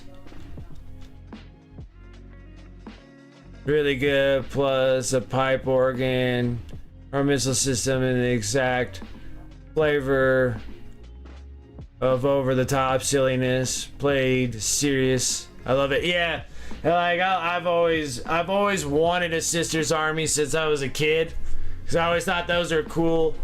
But back when I was a kid, Sisters were all pewter. And so they were extremely expensive to buy a whole army because they had them like in little blister packs, and there was only like 2 sisters in them. So you would have to buy so many sisters. Like none of them were in plastic. I think you would get like a plastic rhino, and then you would have to buy like the blister pack of upgrade sprues for a sister's rhino and stuff like that back in the day. So it got like really pricey. But I remember somebody at the store when I was there when I was young, like a child, like I was like 12, 13 or whatnot, and someone brought like a full Sisters Army. It was all pewter and they were awesome looking. And I was like, man, one of these days I'll have a Sisters. And so they all came out being plastic now, and I'm like, oh, I'm definitely gonna have a Sisters Army. And then like I didn't even want like a Space Marine Army, but after painting so much during the streams and stuff, it started making me I started liking a whole bunch of different factions and chapters, and especially when I started listening to the Horus Heresy started making me like a little bit more of the Space Marine factions, the chapters, I guess I should say. And like I was a big fan of Blood Angels, and then I started really liking the Black Templars. I think the Black Templars look so neat. But I'm always a big fan. Like World Eaters is like my jam. I like World Eaters a lot. And then just even Chaos Undivided, since I have so many red Space Marines or Chaos Space Marines that won't be able to go with the World Eater Codex, that I'm gonna have to make a whole secondary army of them. Or I could just post them up and sell them and then just kind of go as is. But I didn't really want to do a Black Legion, so I think I'd just go with like Red Corsairs, because I think that'd be cool. Sisters would be cool, because I'll go with like the Order of the Bloody Rose. I like red a lot, so those all attract to me really well. Blood Angels are, of course. Sisters would be Order of the Bloody Rose. Got the World Eaters that are red. Red Corsairs, of course, are red. Don't just go in those go in that direction. 10-man Intercessor, Stern Guard, Discipline, Small Lieutenant Honor, Small Lieutenant, Lieutenant Titus, Tech Marine, Gladiator, Lancer, Gladiator, Reaper, Repulsion, Good Ballistus, Dread, Storm Speeder. That's a nice list. Like great Mo Yella.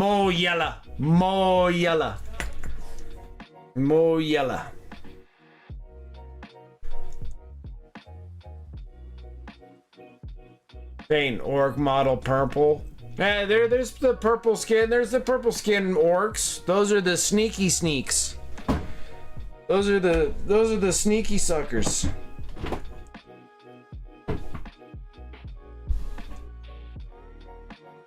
Yeah, and in the past I've painted purple orcs.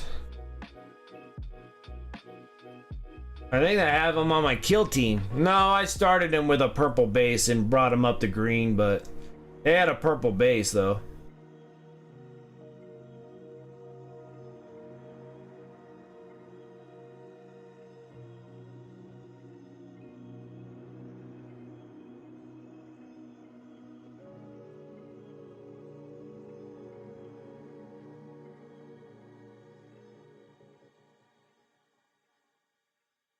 Put the Crushers and Bloodletters, I know, and then adding Demons to the mix? Oh. And Demons is a Horde army. I've always tried to avoid Demons because of the Horde paying a whole bunch, but after doing the Orcs now, I'm like, Demons will be a piece of cake because they're all symmetrical, like they're all relatively the same. They don't have scrap pieces of stuff all over them that I'm like struggling with. Because I keep missing or forgetting, or it's mostly missing paint jobs on them. Because I'm like, I forgot to paint this. That needs to be this color.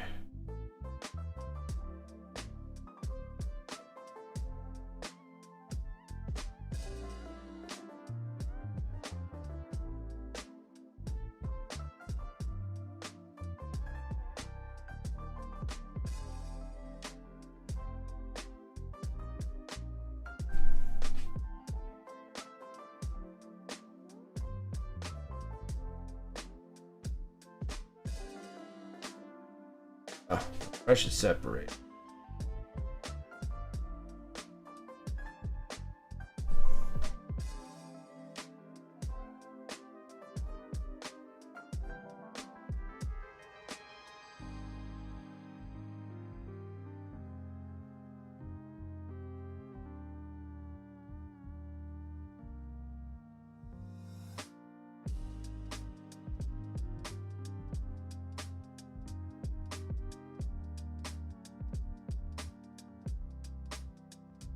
I think that looks pretty good with the leathers. Let's go up a notch. Let's go up one more notch. We need a little bit of bright ivory. This is the next thing I like to put into the double mixture of there, the mahogany and the leather brown from Army Painter, and then a little bit of this bright ivory. Mix this up so we can get a little bit of edge highlights on this. And we're done with that. So we got the pants and the leather done.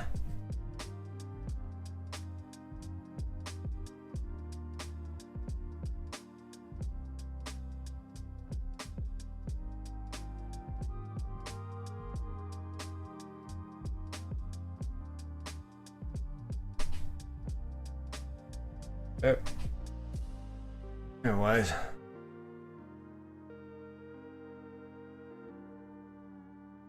Demons in the Chaos Space Marine chapters. They need to. I thought it was always kind of silly they didn't have them in there.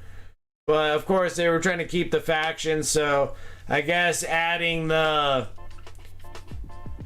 Inquisition and then cutting out demons, they'll still have the same amount of armies.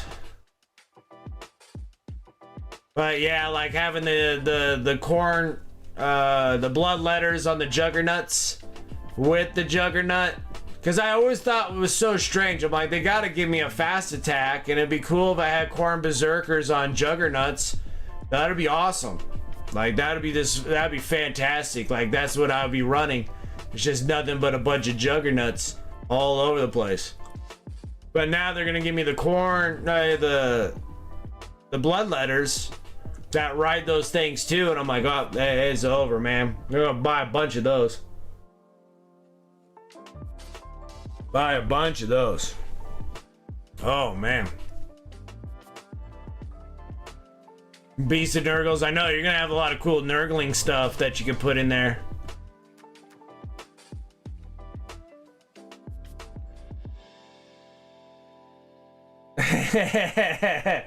Tavon Tau. Tau. I don't think I have anything really against Tau. They are a very difficult army to play against, because they just got such great firepower. Lore wise, guess they're relatively new in the factions, I guess.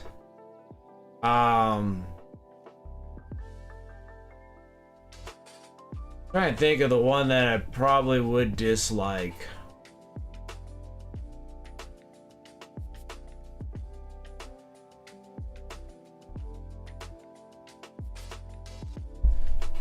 The Eldari can be kind of frustrating to play against too at times.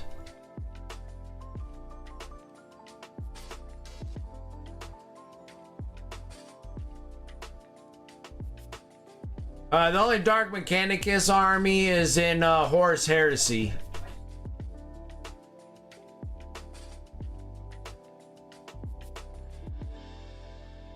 You could, yeah, but normally he deals with all the demon engines, not really the Dark Mechanicum, because the Dark Mechanicum don't really build the demon engines.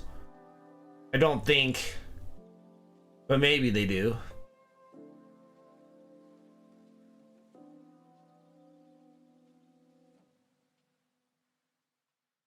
Surge to 1,000, yeah, exactly. Yeah, they're tough. Sorta, but it's normally like the demon engines and stuff with Vastor. So you have like Vastor and the demon engines, but nothing really in 40k. Not like you have in Horus Heresy. Horus Heresy started making the Dark Mechanicum stuff. I thought those were pretty neat.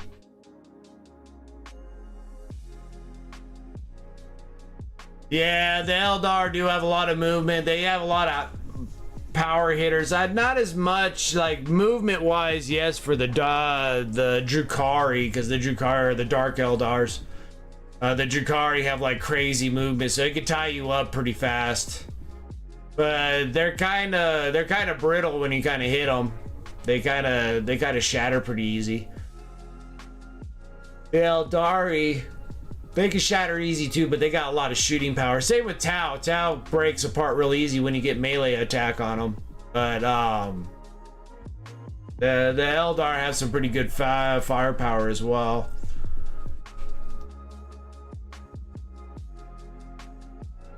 Yeah, it's mostly demon engines, and I don't really know the full entire lore of the demon engines, but I don't know if the Dark Mechanicum have anything to do with the demon engines. That's the thing that I'm not quite positive with at all.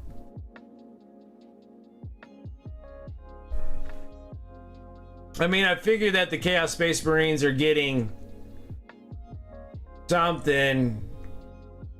You know, I figure that they have some sort of, you know, Adeptus Mechanicus people that are building stuff for them, because I don't know who's building things. Like Vulcan.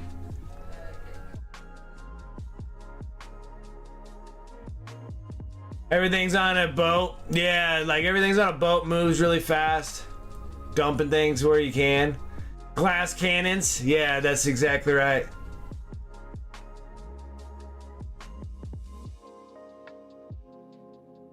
Alright, let's start popping some edge highlights here on the leathers.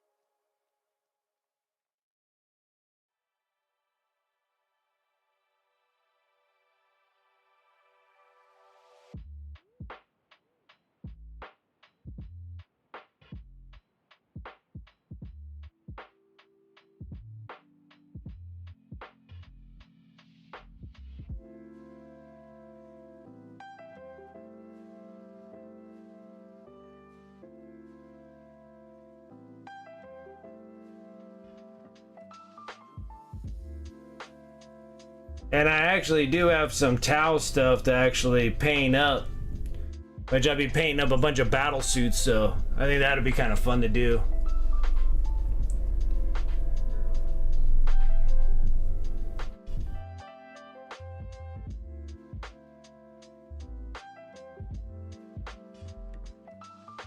It'd be nice if it's a Codex supplement, but supposedly from rumors, I don't know if that's going to be a true thing or not.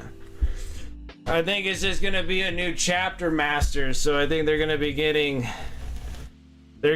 Vulcan Heston, the chapter master. What I heard is that mostly all those and not really any kind of a supplement. I think maybe like a 2.0 on the Space Marine Codex, but I don't know if they're just gonna have a separate deal. But that is very specific on that teaser to have a full Salamander's face on there. So it'd be kind of cool to have a Codex supplement. And then bring Vulcan. Would be neat. As a Primarch.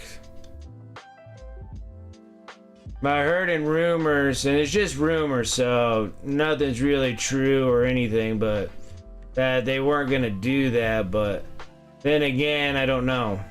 Because that is very specific to have the Salamander's face on there.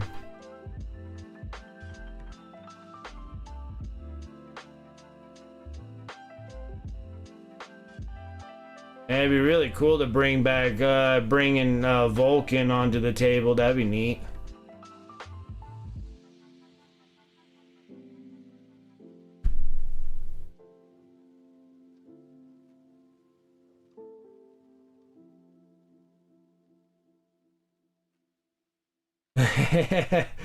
Yeah, then I hear Space Wolves coming later down the road.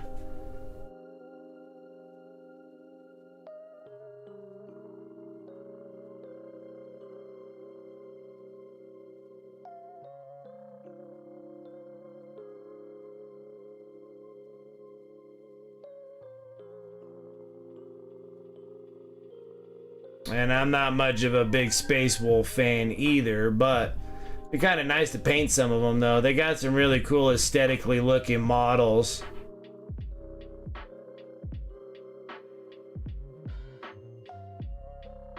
But then that's even if they're gonna keep those kind of models or kind of make everything kind of generic cookie cutter Space Marines. It seems like they've been doing that to every chapter.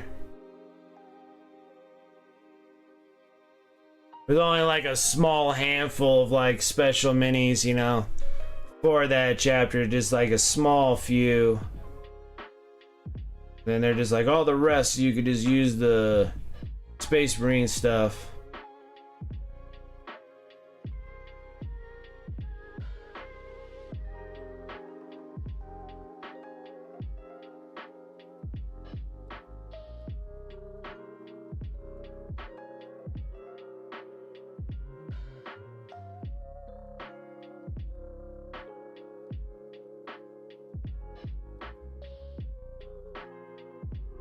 It'd be really cool if they can give me some like new models for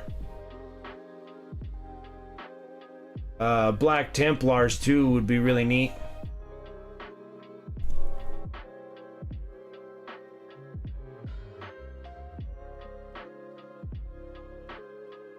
I don't think anybody really dislikes salamanders. I think salamanders probably has like one of the most beloved Primarchs there is.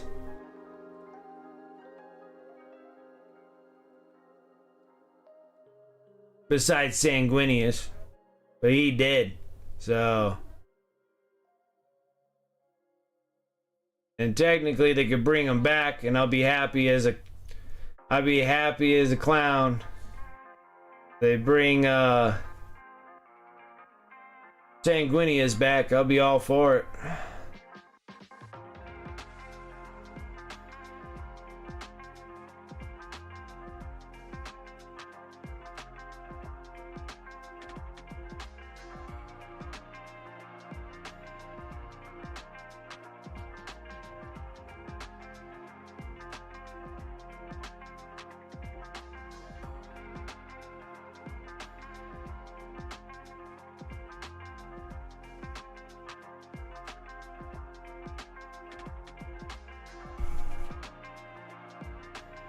Doing the flames on their shoulders? Yeah. Do some flame on the shoulder pads? Heck yeah. I think I already said mine. Mine are Blood Angels and Black Templars. Those would be like my two favorite Space Marine chapters.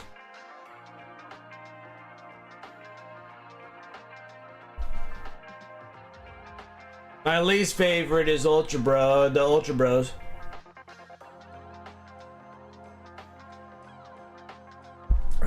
That practical, hypothetical. You're out of here, Dragoon. Dragoon lurking because Corn wants it. You have a good evening, man. I'll catch you on Friday. I know it's getting a little late.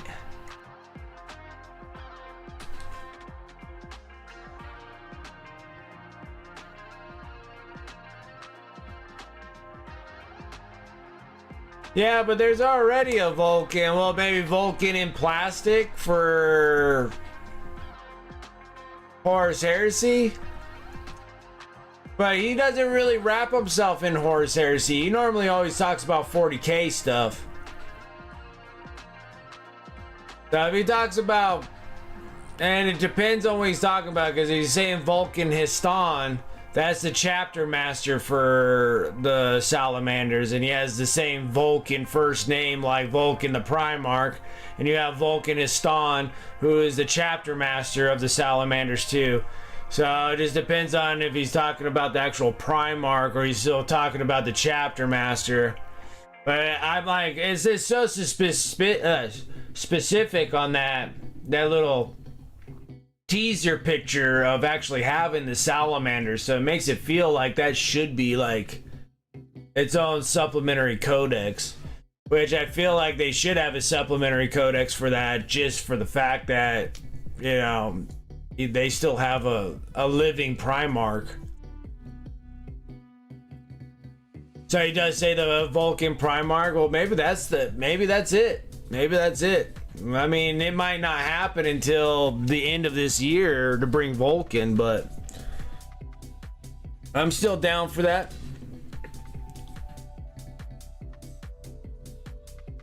Oh, I would love it if they bring Sanguinius. Oh man, if they bring Sanguinius. I think if they bring Sanguinius back, even if it's some absurd, ridiculous way, I don't think anybody would be upset about it. I didn't realize how significantly cool freaking Sanguinius is in the Horus Heresy when I finished that series. When I finished all those books, I'm like, Sanguinius is an excellent Primarch. Like, he is an excellent Primarch.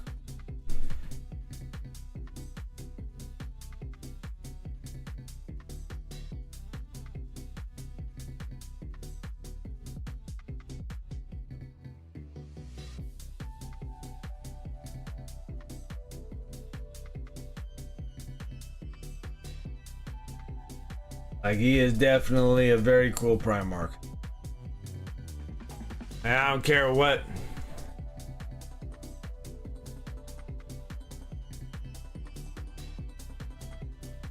I don't know. It just seems so crazy to have like a teaser of salamanders and just be like, oh, here's a chapter master. And be like, pfft. But that is a GW way, though. That is definitely GW way. That's definitely a GW gotcha for sure.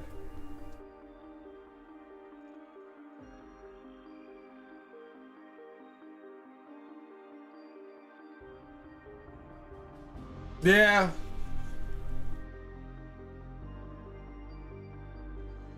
I mean, it could. It could. A lot of people fought in that Armageddon, though. Like, the Armageddon planet, I think, like, every chapter has been fighting orcs on one time or another. There's like a lot of lore wrapped up on Armageddon. All the way to Horus Heresy in when that planet was Eleanor. And then when you get into the so you have the 30k, and then you get in the 31st millennium when Imperial Fist pretty much get wiped out. Like, pretty much the whole fleet of Imperial Fist get wiped out from the other Thraka, and then Vulcan was fighting that Thraka. It wasn't Gazgul Thraka, it was another Thraka in that one. I can't remember what that book series was. Something of the Beast or something. I can't remember what it was, but it was about the Imperial Fist getting wiped out, and then the like last ditch effort to get rid of all the orcs because they were all huge invasion going to Eleanor again, and then Vulcan was fighting the big boss there, dying and coming back to life, and dying and coming back to life, and dying and coming back to life.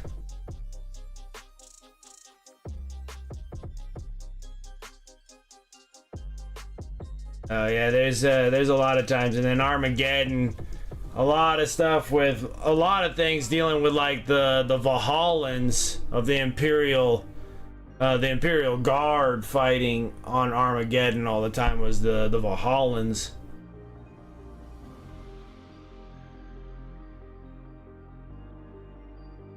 We got that pants.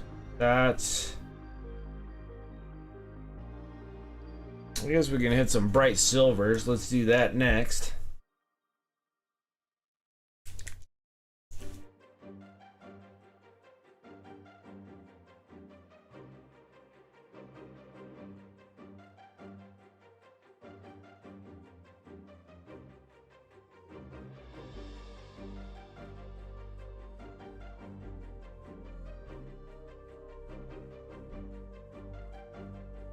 Rising False Gods. Yeah, let's see here.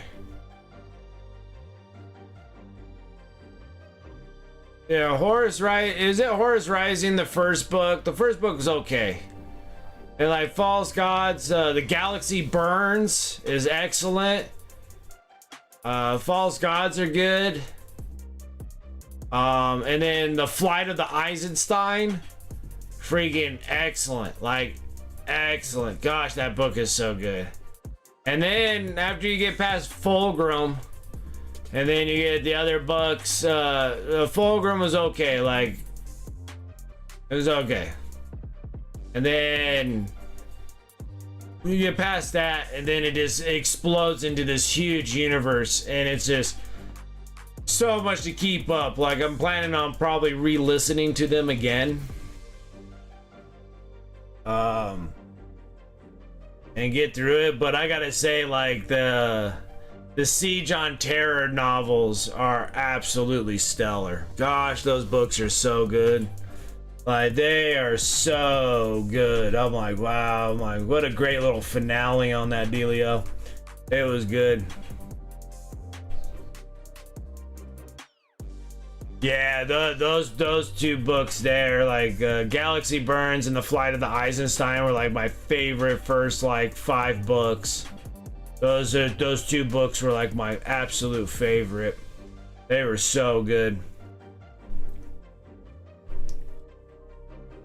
I loved them.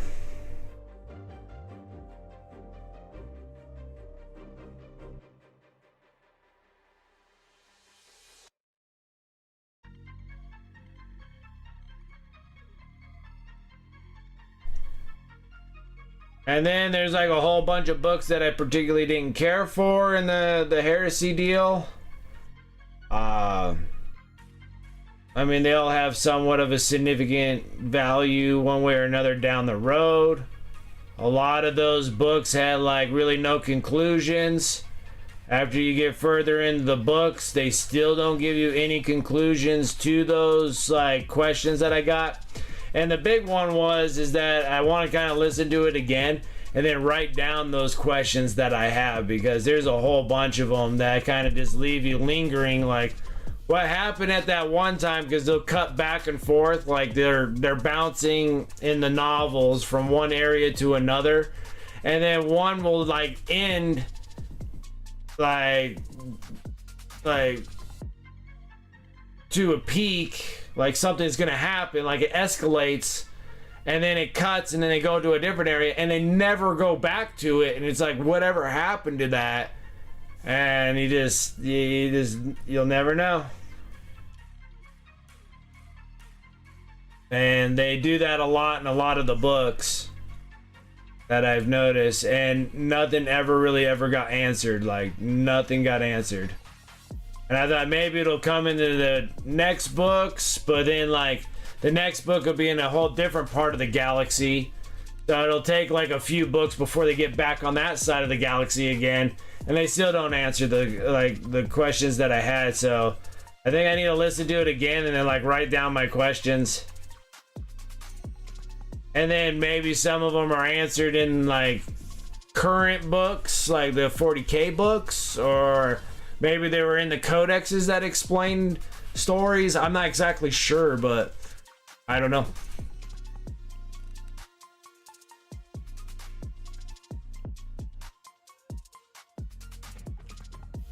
Some of the gems, I could probably get you through all of those. Like, I know, like, A Pathway to Heaven. Oh my gosh, that book, like, that screams to me. 1,000 Suns, excellent. Like, that's like book 11 or something like that. Like, 1,000 Suns, that was excellent. Truly, I didn't really particularly care for, like, Prospero Burns. I thought that was kind of like a kind of meander way of wrapping around that. Everybody liked that book, but I didn't really particularly care for it too much. And it really didn't have anything to do with like Prospero burning. It was just kind of like the aftermath, the beginning of it, and then the aftermath of it. And then 1,000 Suns kind of gives you Prospero burns. And that's what makes that book so good. Yeah, the first Dark Angels one. Yeah, I don't know if that was just named Dark Angels. It could have been like something of Caliban or some shit. Something of that sorts. I didn't mind any. I liked all three of the. I think there was like 3 of them that were just dedicated to the Dark Angels.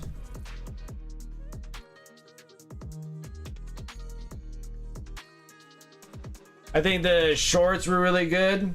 Like, at first I was skipping the short stories, but the short stories were like really good, because there was a short story of Lionel Johnson and Lehman Russ fighting, and I thought that was like an excellent story out of that one.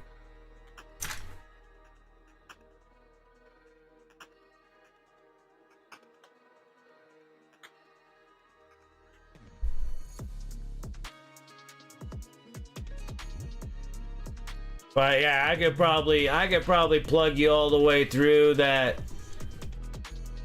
through the stories, and be like, oh yeah, these are the ones. I don't have talent over here yelling at me and they'll be like, you need to have all of them, but I can literally plug you all the way through the whole entire Horus Heresy with like maybe like 25 of those books. And then all of the books from Siege on Terra. You gotta have all the books from Siege on Terra. Like the Siege on Terra, you would have to have every one of those. So those are like 6 or 8 of those books, like the very ending. Get all the Siege on Terra books. They are all fantastic. That's the finale of the big battle. Those are excellent reads. Like excellent. And then all the stuff in between, like they always say, like your first 5 books. Yes, and then I can literally plug you all the way through that 60 whatnot books and be like, yeah, you need these ones. And that'll get you pretty much through the whole thing.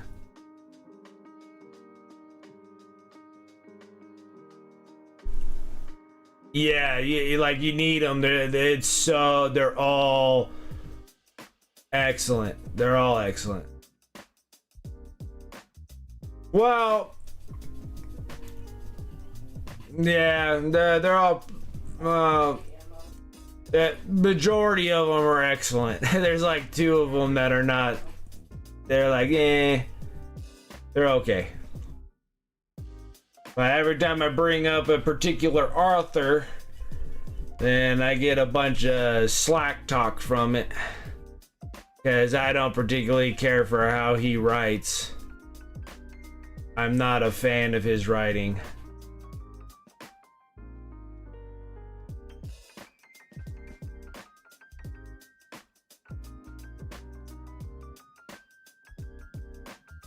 And the thing is that everybody like kind of worships his writing of books, and I just don't. I don't see the same appeal, I guess I would say. Every time I bring it up, I always get some slack. They're like, "What? Really? Him? Really? Out of everything? You know, he's like a real defined author." And I'm like, I understand that. I just don't particularly care for his writing, like at all.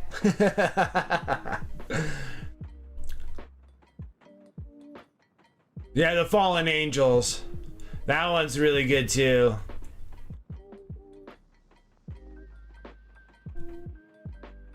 Old Human Empire, yes, yeah. There was one that pretty much everybody that they come in contact with originally came from Terra once upon a time, many millennia ago.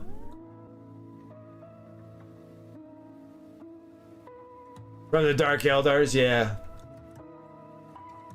You're like, lay it on me, yes. Like I'll have to look at my books and my audio selection, and I can sit there and be like, definitely. Just skip, like I can skip a ton of those things. Because I originally skipped a ton of them all the way to the Siege of Terra, and then I went back, and then some of them I'm like, oh, maybe I should have had that in there, and then the other ones I'm like, yeah, I don't care. That was insignificant. There was a lot of books that were a lot of insignificant books. They gave you like maybe a chapter or 2 of like good info, and then it was irrelevant otherwise.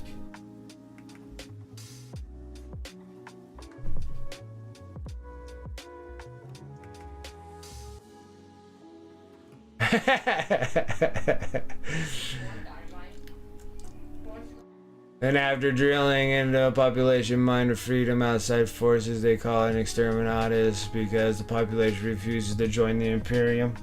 That makes sense. I think I know which one you're talking about. Yeah, you call it right off the jump there. That's the one. Yep, that's the author. That is the author. I do not particularly care for his writing. I don't.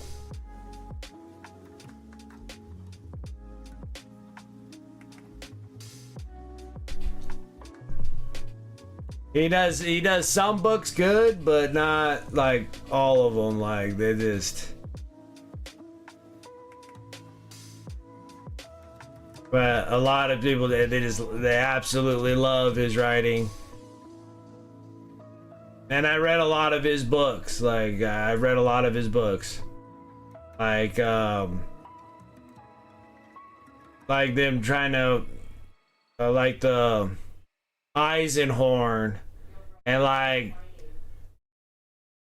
the first one was like okay, second one was like very long and boring, and then the third one was excellent. Like the third one of the Eisenhorn, that last trilogy book, I think it was the third one.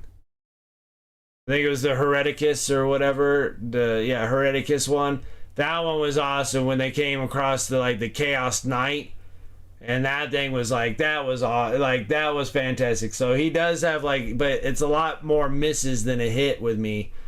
And like I've read majority of the Gaunt's Ghosts, and I'm just like, I think Cyphus Cain is way better than the Gaunt's Ghosts, but you know, everybody to their own opinion, of course. But Cyphus Cain to me was like a way better read than the Gaunt's Ghost. But yeah, he's praised up on that field, and I'm like, man, I wish I liked his work as much as everybody else does. He's like notorious in a lot of those books. Those are the ones that I have questions about. A lot of them is his books that I have questions about, because they always have this like this thing that happens between two characters, and he leads you through the story, and then they go to like some secret area. It's almost, he puts the story kind of like how Quentin Tarantino in Pulp Fiction, you know, where you have Samuel L. Jackson and John Travolta, and they open up the thing in the back, and it's just it just glows their face with gold. It's like gold. It's like yellow that just lights up their face, but you never know what's inside that thing. Like you have no idea what it is. And that's how Dan Abnett writes and all this stuff. Like you just don't know. You're like, what is that? And then there's never going to be ever an explanation of what it is. Like what was it? What did they come across? What book is it? What is this? It's just, you just don't know. It's just a glow on your face, and then that was it.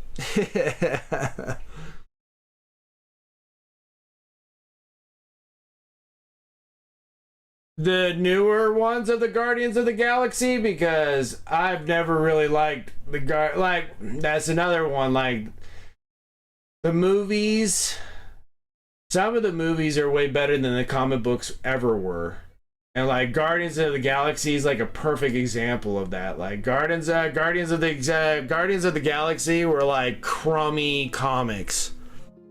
Another one that was like really good as a movie compared to the comics, Ant-Man. Like when they announced, I remember when they announced, like when they were gonna announce Ant-Man as a movie, I was like, are you kidding me? I'm like, those comics suck. Like they were not good, and then the movies were like really good. Like I didn't mind the movies. They were way better than their comics. And then they did like Guardians of the Galaxy, and I'm like, really? Guardians of the Galaxy? I'm like, those were crummy comic books. They were.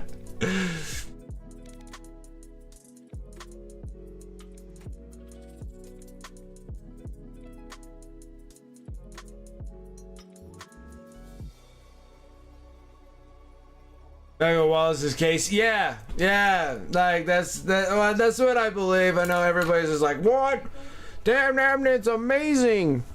And I'm like, he is. It's amazing how he can sit there and just keep pumping a story to you like that. I find that very impressive. Like that guy just peas ink. Like it's unbelievable how much he writes. It's incredible. Like I can't really critique somebody that can sit there and publish like 6 books in a year. Like that's incredible. Like it's unbelievable how he can just sit there and write you big full masses of freaking book, just on and on and on. But then a lot of times in those books there is a lot of on and on and on in those, and no real point to them. Just kind of a lot of filler, I believe, in the books, but still very impressive to write so much. Like he writes an incredible amount.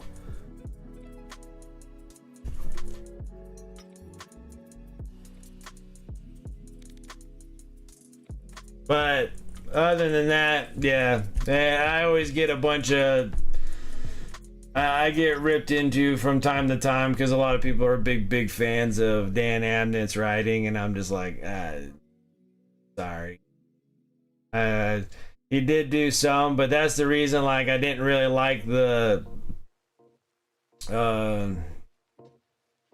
End and the Death, like the 2-part series, because I just don't particularly care how he writes, and so it just makes it where it's like he cuts out a lot of like fight scenes, which that should be like a very crucial thing, especially when you're writing, you know, there is only war, and then he gives you dynamics of like policies and politics and stuff that are in the heresy and in the 40k world and all these other things, and he gives you kind of a good layout and a map out of things.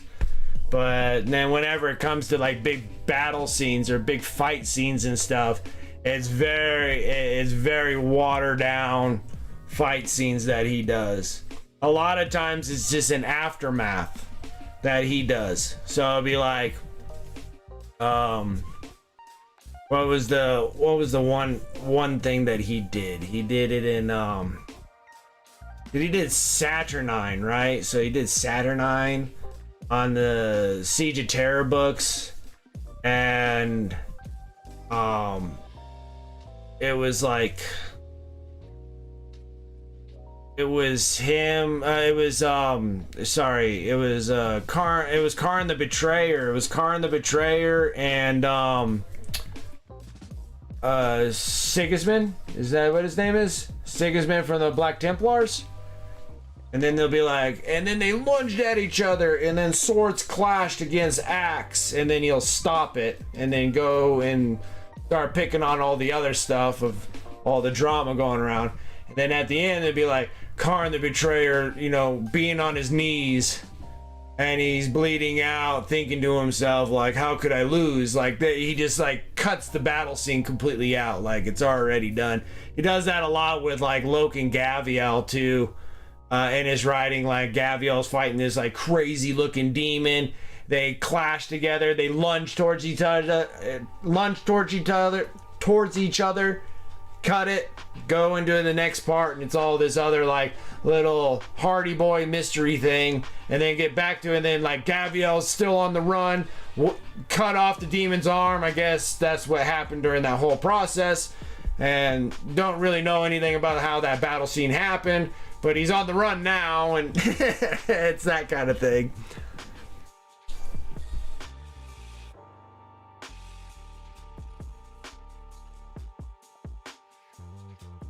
I don't know, when you have who wrote Warhawk, and the author that did Warhawk, and it really brings up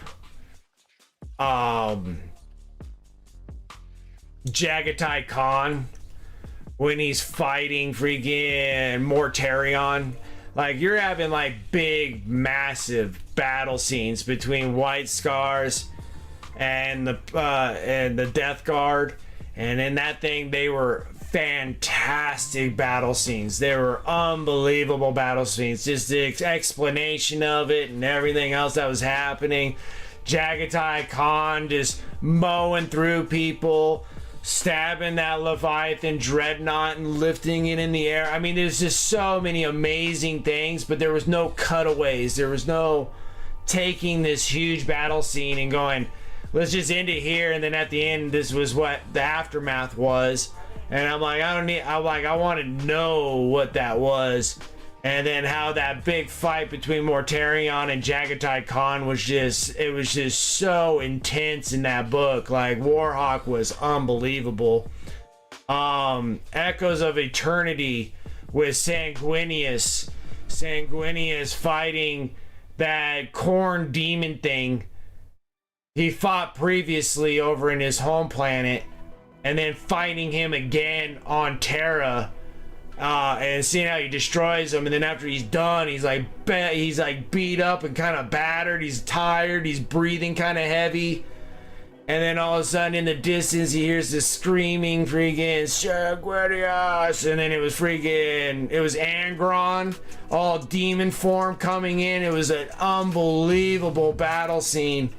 And then we go into the end and the death, and you go into Dan Abnett's writing as he portrays the character of, you know, Horus in his mind, narrating how Sanguinius is moving and how he is fighting and this and that. And I was sitting there, I'm like, it's kind of interesting in a way, but otherwise I like to see like a huge fight, because you know that that's where Sanguinius is gonna die. And it just turned out to be in a narration from Horus on the death of Sanguinius. And I felt like after reading these previous books of huge Primarch fighting battles, like unbelievable battles, to something that's like that, this felt like it was just kind of, I don't know, I can't say like a full disappointment, but it was kind of, it just wasn't there, you know. Yeah, because like you gotta read like Warhawk. You read Warhawk and you're gonna be like, holy smokes. You read Echoes of Eternity, you're gonna be like, oh my word. I was blown away. Like I had to listen to them twice because they were so good. It was so good. Like it was so good. I was like, man, I can listen to it again too. It is so good. Those two were absolutely phenomenal books. Hey, they were really good.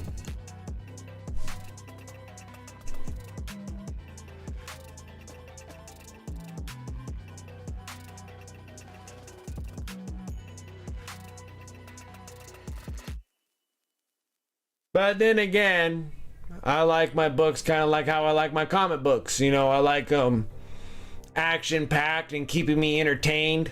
A lot of people like reading the books because they like the politics and the individuality of the characters, and I like reading the books because all I have in my mind is just how we play the game. I mean, we play the game with no, you know, what the heck is going on in there. It's only war. We're like war fighting all the time, so it's just I kind of like, you know, those are kind of like my stories. I like things a little bit more action packed. Keep it as an action movie. When there's a whole bunch of debate and debacles and spies and mysteries and solving detective stuff, it's not my kind of deal. I like to shoot slash batter, talk about this stuff later.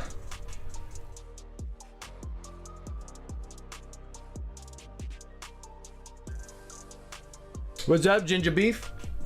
How you doing?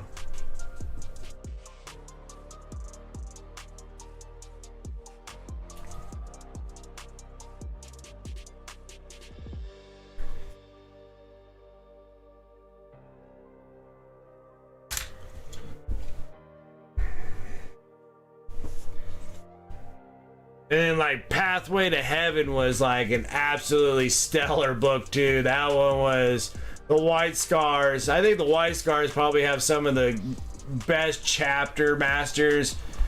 Let alone the chapter master, but like having like the first captains, like all the first captains, like almost pretty much all the captains of all the factions were like freaking awesome.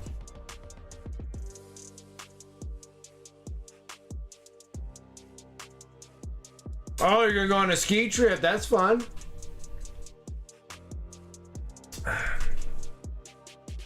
Always thought about skiing again, and I'm always just, I'm scared to do it again. Because I'm like, what if I fall and I break my right arm or my hand? And I'll be like, won't be able to paint as well as I used to. I'd be just devastated. So I'm kind of keeping myself away from things that can potentially destroy my potential of painting, so no more like doing skateboarding and antics and, you know, jackass stunts or anything of that sorts. So, because I just don't want to like break my arm or break my hand and then have a hard time getting back into painting again. Would be kind of devastating to me. Since I've been enjoying painting so much, I would actually like to go and do freaking skiing again. I mean, we have a bunch of great mountains here to go ski and snowboard and stuff. And I'd done it for a very long time, but I haven't done it since practically since I moved out of my parents' house when I was a teenager, so.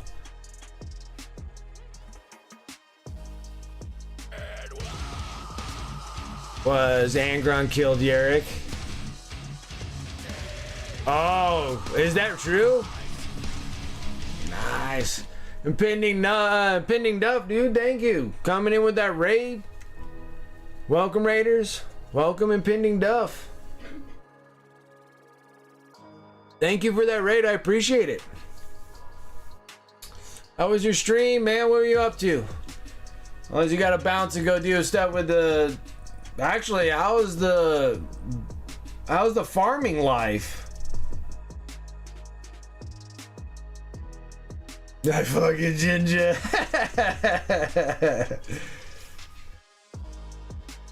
We all got that ginger. We all got that ginger.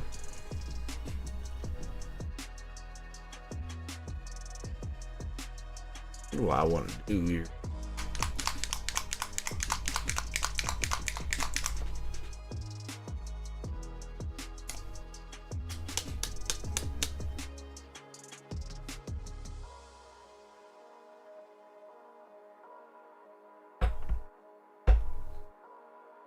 We'll just have to go this direction.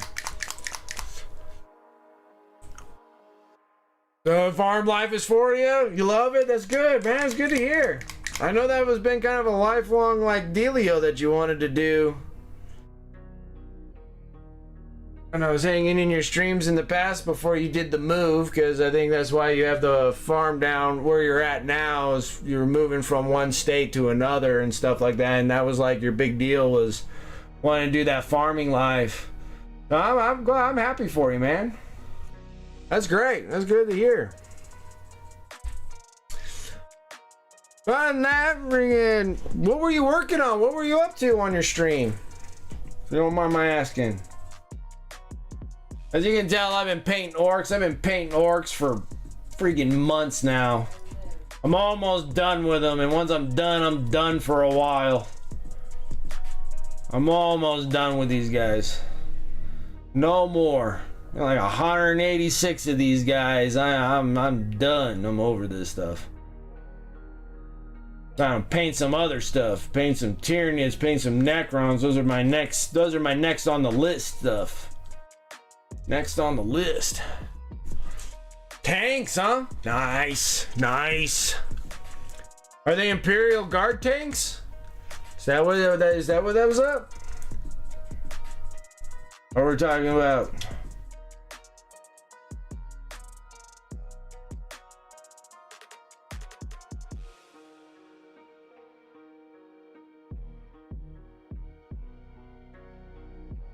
Ah, there we go. Lehman Russ proxy. Oh, for Alex Hobbies display at their booth at Adepticon. Nice, right on.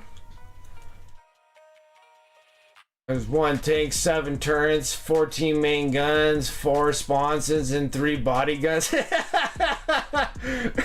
thing's just freaking stacked, dude. Couldn't fit any more weapons on that thing. That's awesome.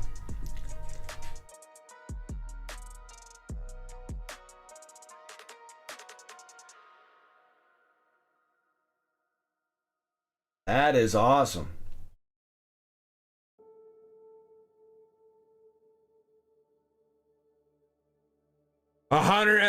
1,029 configurations. Oh my goodness. 1,029 configurations?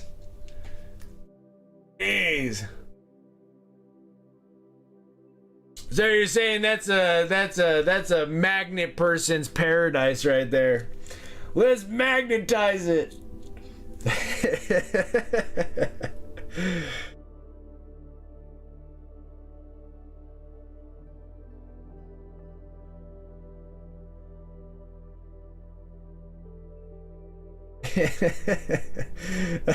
that seems more like a that's people that are really into magnetizing all their stuff. I don't mind magnetizing, like I'm not making fun of the magnetizing of anything because I like magnetizing, but there's some that go a little too extreme. Okay, so they already sent it to you with all the magnets in there. Okay, well that cuts out a lot of work. Like putting magnets in is no joke.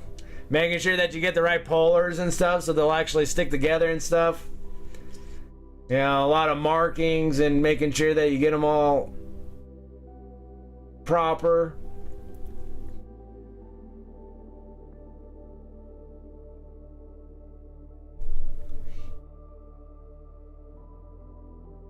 Well, that's good. At least it all came to you all magnetized. That makes things nice. That really does.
Who does the Imperial Guard proxy? Because you said it was a proxy. Who's the proxy from? Is it actually an LR Games Hobbies proxy?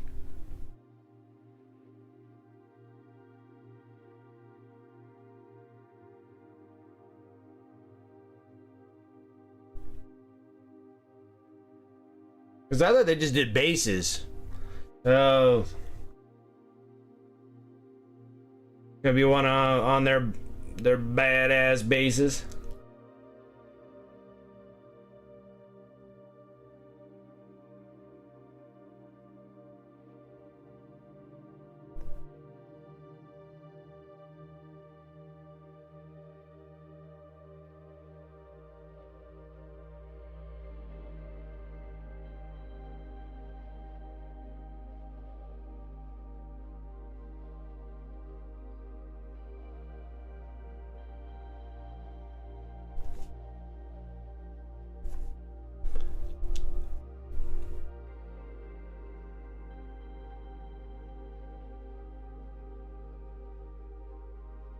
This Rampart, the turns and gun swaps are all Elrics. Rampart, Wolverine tanks. Now they bought secret. Oh, that's right. They did buy secret weapons.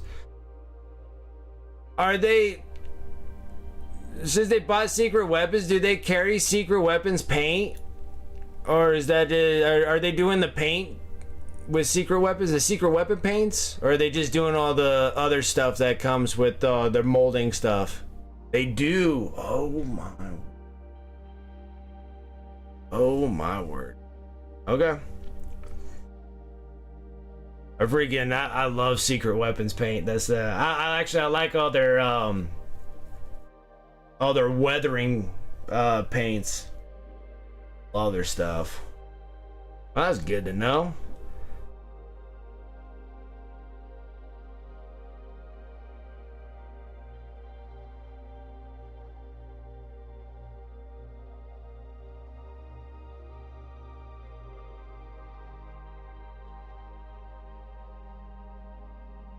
This model can't any tighter, I swear.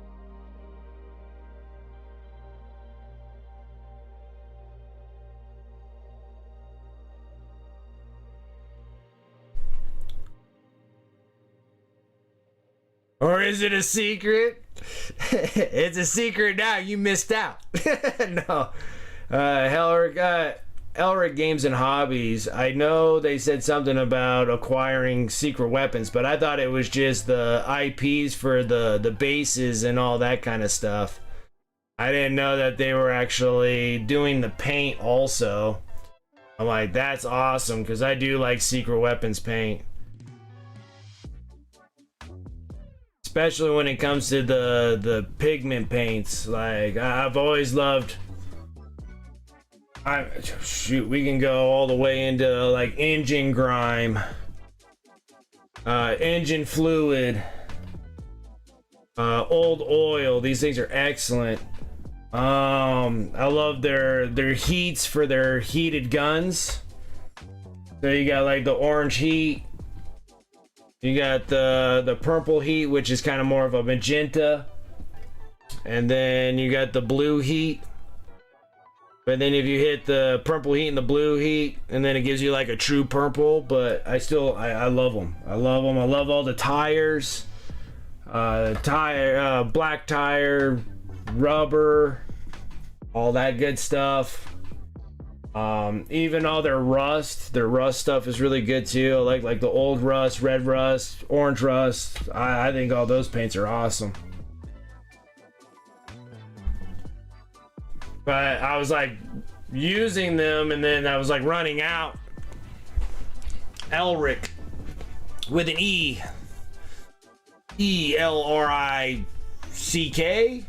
Elrick. Elric Hobbies.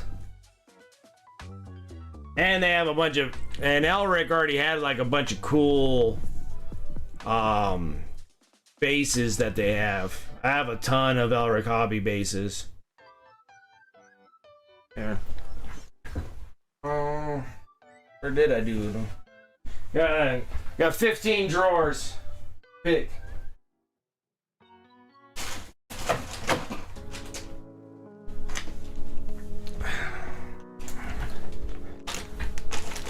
Yeah, well, Elric with a K, my bad.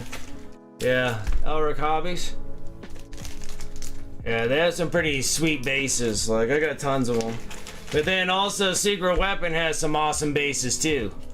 So when I had Secret Weapons, I had like a ton of their bases. These are all the Skull 32mm bases. I think these things are neat. But now Elric owns them too, so that's great. That's great to know. I think I got these on Elric. I'm pretty sure those are Elric bases too.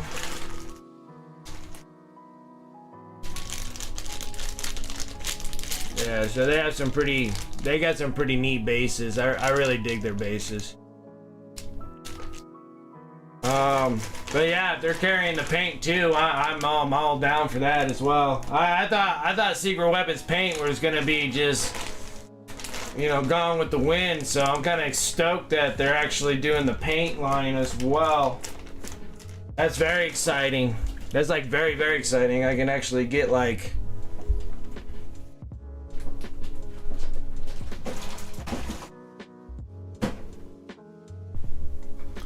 because like Secret Weapons had like there's a ton of stuff. Like they had like a whole bunch of stuff. Like another thing that I like from Secret,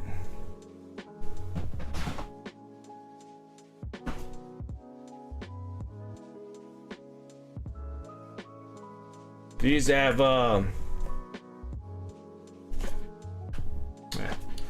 they used to have these things here, and these are the wetling kits. So you sprinkle all this and then pour this stuff all over. It's pretty neat. I think some of this stuff too, this stuff is really cool too. So this is the crushed glass bundle, but you put it in there and it kind of looks like, not just like glass, but you can make it look like ice and, you know, like snow effect kind of deal. These things are pretty cool too. Now granted, if they have those or not, I'm not quite sure. But they are some neat stuff. They do have like a lot of cool stuff there.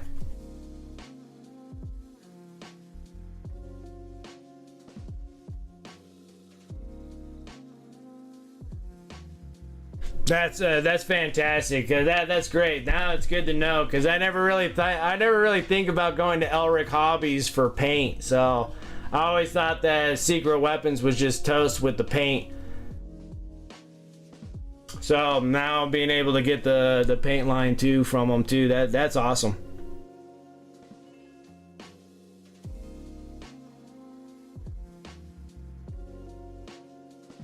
Cool.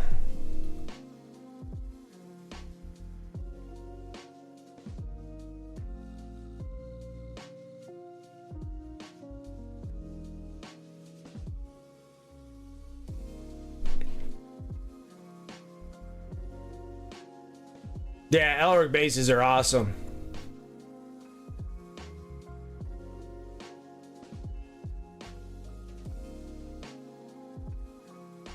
Warcock, yes. Got Elric bases, got a set. Recurse City and a ton more, yeah. Gift cards for a while there. Got quite a few stocked up. That's awesome.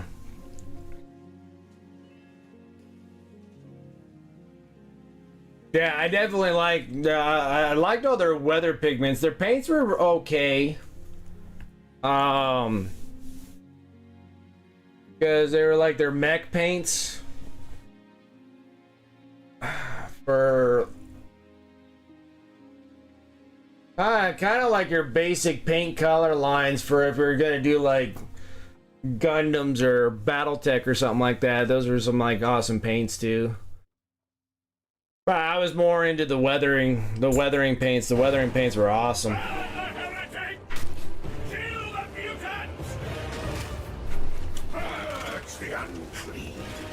Purge the unclean. Thank you, Wolf. I appreciate that follow. Thank you. Actually, for all my Wolf fans, especially my Space Wolf fans and stuff like that, exclamation mark Wolf. If there's more than one of you, exclamation mark Wolf pack. I got all the Wolf sounds. I'm not even a Space Wolf fan. But there's many of them out there. Many of the Lehman Russ peoples.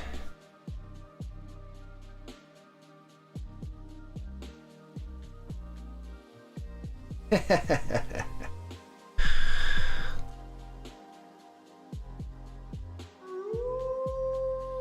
we go. There we go. Got that wolf love.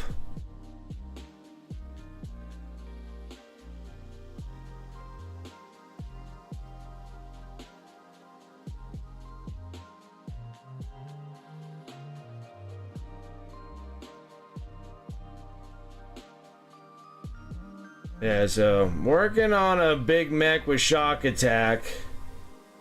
This is gonna be a commission piece I got for 2 of them, so 2 of them are gonna have the match.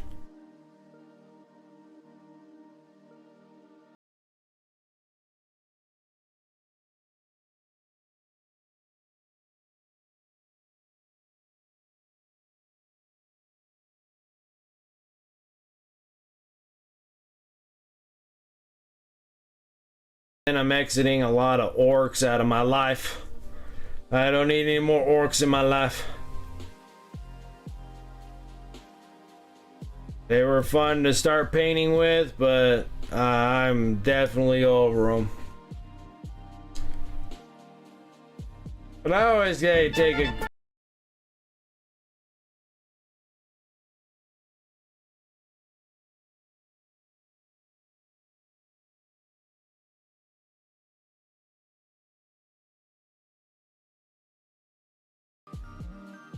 You know what's really funny? I'll tell you guys something about that. I gave you guys the 2 part of the Katina for Star Wars, right?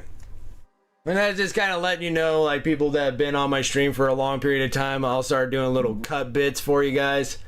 And it helps me out too when I'm painting. You guys give me a little call signs on your things, and then I know kind of who's on or whatnot.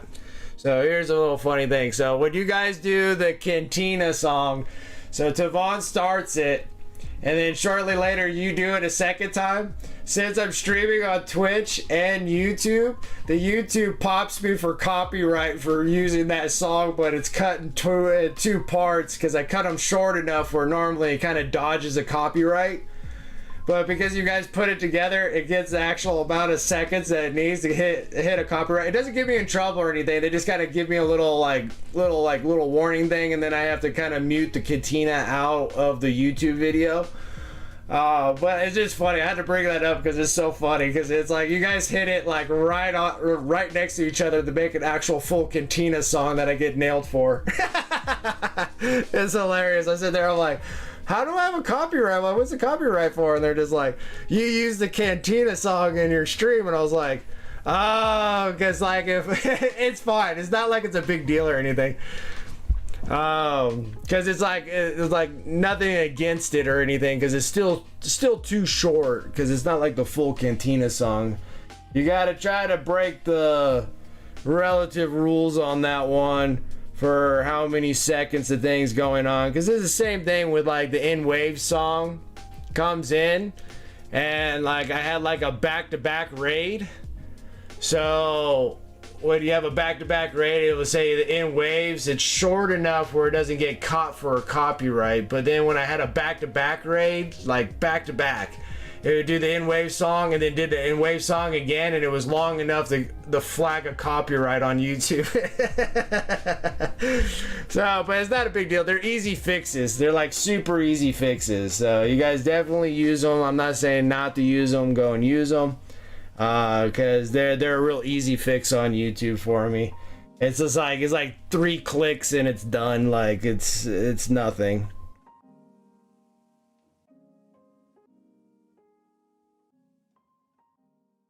But yeah, it's hilarious when that happens. Because I sat there and I was laughing so hard because I was like, oh, that's because I get a back-to-back. Yeah, and on Twitch, I don't think, since they laid off like half their employees on Twitch, no one's watching for copyrights anymore. Before, they were getting on top of everybody because of the DMCA on Twitch and stuff. Which now I'm just using whatever the heck I'm using. The epidemic sound or whatever. And even still, some of those get flagged on Twitch from time to time. And so, but it's only like certain specific ones or whatnot. And then YouTube normally doesn't have any problems with any of the epidemic sounds. And the funny thing is like using In Waves from Trivium, because Matthew Keefe he's on stream, he streams on Twitch as well. Watching him do his like pre-warm-ups when he's going before concerts and stuff like that. He'll stream all those, and then plus he plays video games from time to time. So watching him is cool, but I think they're kind of relatively approved on Twitch to play like Trivium stuff, so you don't get like too much in trouble. But when it's over on YouTube, I guess because that difference between 2 platforms or whatnot flags a copyright on it, so.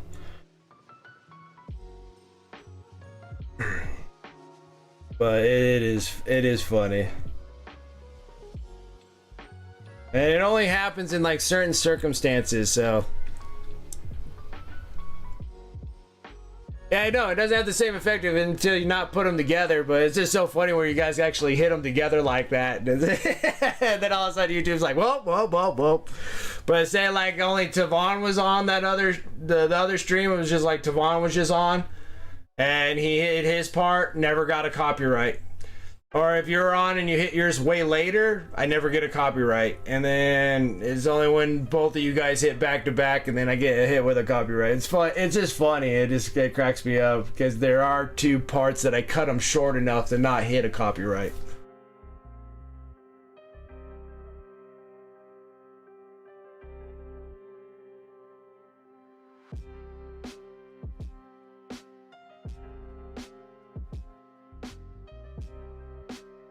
Which kind of like throws me off. It's like, hopefully they don't have a Star Wars game that you play on like, well, I don't get hit with it on Twitch, so I only get hit with it on YouTube. So I guess maybe if you're like doing a YouTube clip, and hopefully there's not a Star Wars video game that has the cantina in there that plays the song.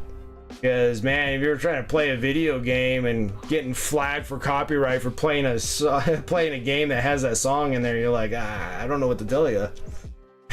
That's out of my control.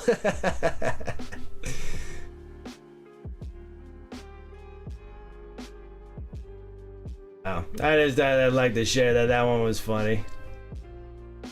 It gave me a good chuckle when I sat there and I'm like, what am I getting hit with a copyright for? I'm like, and I thought it was probably something from Epidemic Sound, and then it turns out it's actually all my my command sounds that I have. It's funny.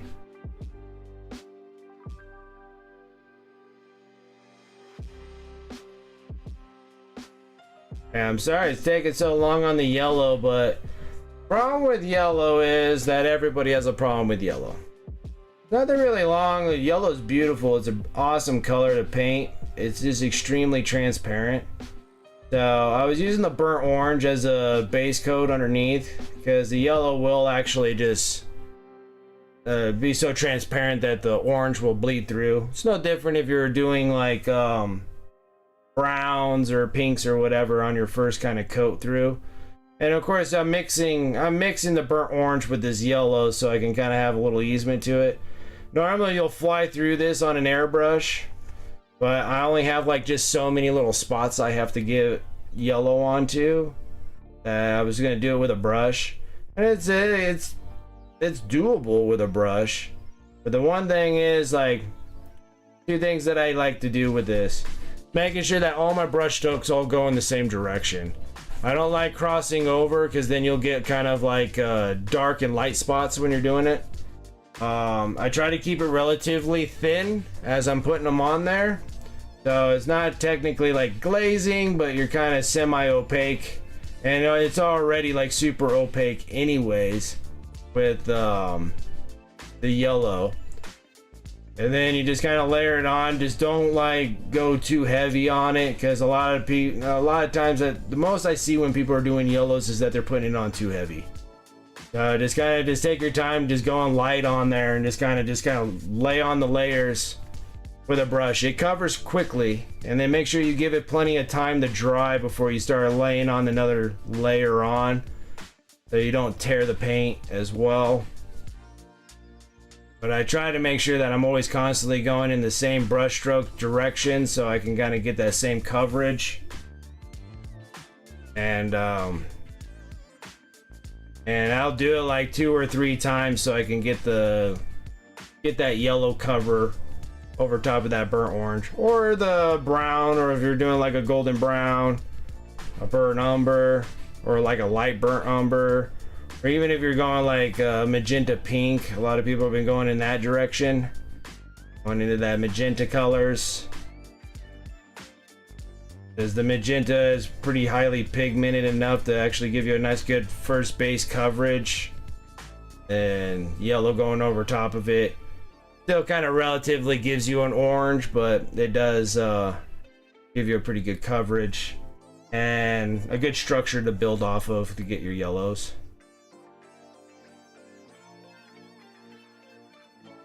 Because the one thing is if you go a little too thick on the yellow, it'll have like you can see it, it'll just be like, it almost looks like frosting on a cake. You know, you kind of layered it on there a little too thick, and that's why they always kind of don't look right, because it's kind of more like a forcing the issue on the paint job. Instead, just kind of slow and steady will win this race here.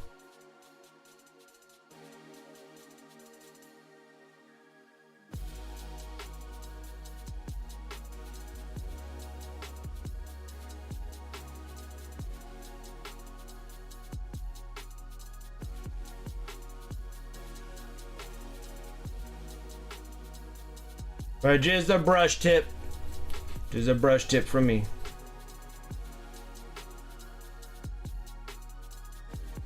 Because most of the time, like when I did your guys' Killicans, the Depth Dread, and we did that all with airbrush, I mean, that was just like, pow, we got that done in like no time. As it comes out of an airbrush, hits the model, dries a lot quicker than when you're painting. So it's thinner, so it looks a lot smoother when you're airbrushing because you don't have to put so many layers on. But you can do the same thing with a brush too. Just gotta kind of just take it easy on it.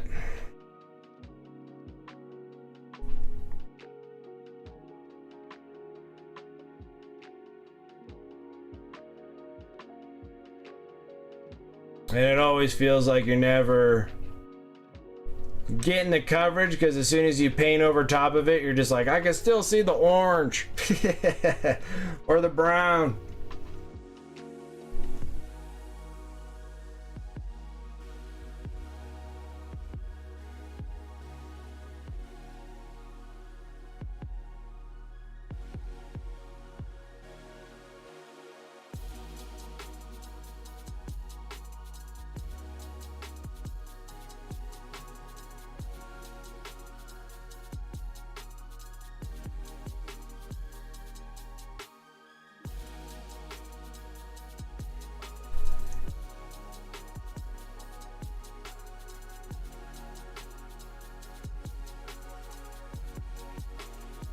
Direction of that brush stroke.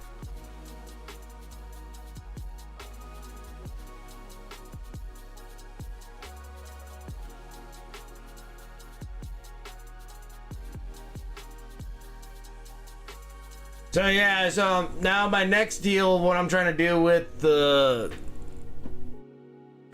so we're gonna eventually paint the dragon's daughter, right? And she's half cut, so she's supposed to be in something. To me, it feels like she needs to be in like water, right? But then I was like thinking about what I want to do about the base, but I kind of really don't want a solid base. Like I don't want like a solid black base for it to sit on. I kind of want it to be like a solid, like almost like a solid clear resin, or like even like a dark resin. Like it looks like it's like dark water, so it's like in the middle of the night, like having like a dark water that she like actually sits in, like a really dark blue or something like that of a resin, and actually keep it that way, and actually have it where like it looks like the water is running off the sides, like coming downward. So I've been trying to think about how I want to place her on there, because she has a tail too, just like a partial tail that like sticks up at one end. So like she seems like she has to be in something, right? So I wanted to kind of put her in water, but I've been sitting there just like pondering about how I want to do that base before I start painting her, because I like to actually go a little bit competitive on that one. See about taking that to Las Vegas Open. Oh yeah, sure thing. Take a look at your Canoptic Doomstalker. The Doomstalker.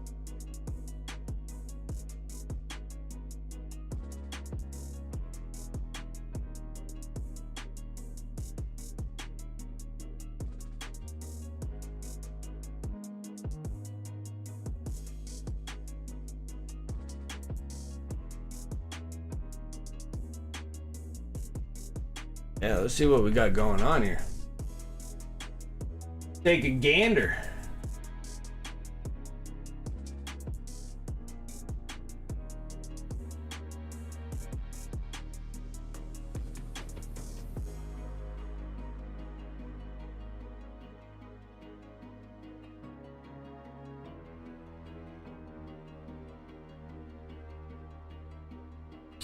Hold on. Put it in whips or finished projects? Whips. Oh, I see it. I see it. I see it. The Stalker of Doom. Oh, I don't even have this thing up.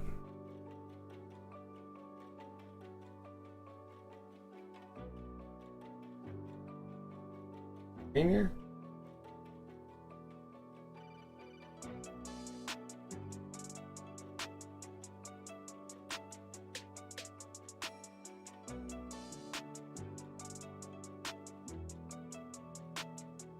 Okay, I guess it doesn't want me to.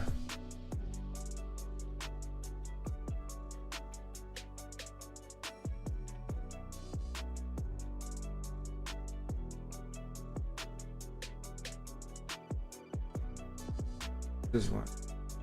Okay. That's funny how it defaults to that, but okay.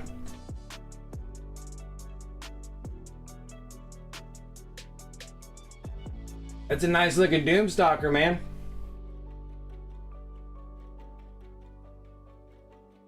The Nakalak dynasty, or however you say it. The Nikolak dynasty. I like the blue, man. Looks good.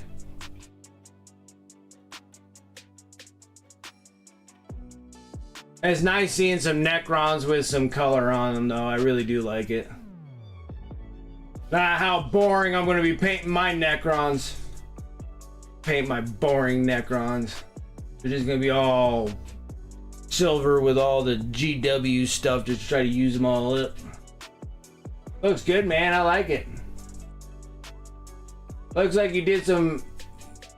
Did you do some cleanup over top of that? Hard to see. Because before, I think you had it a lot dirtier, didn't you?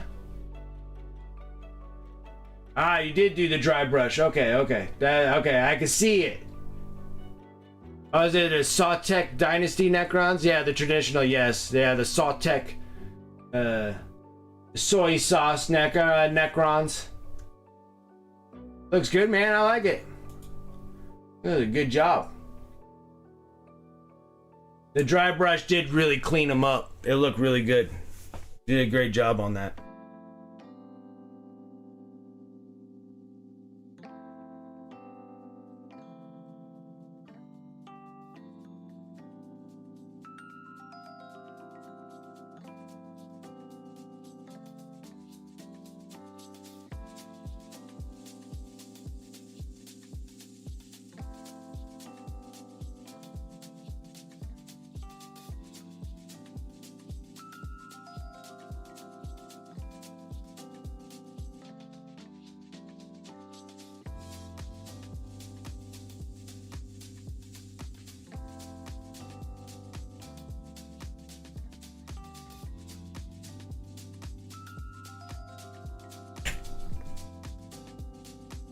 To take a counter on how many times I'm gonna have to drop this model.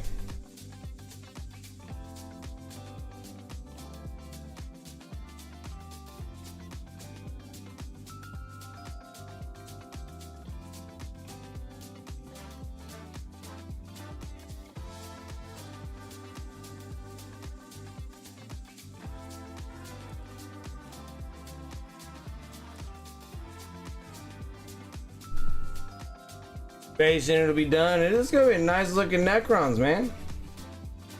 Really good Necrons.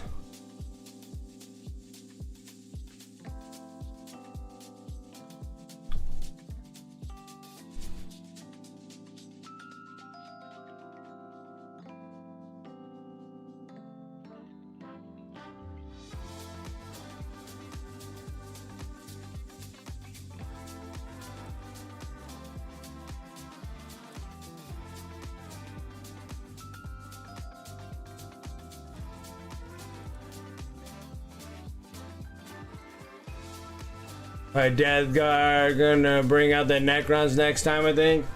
Yeah, I want you to start destroying all those Necrons and they just keep coming back on the table. You're just like, oh my goodness. Would they just stay dead?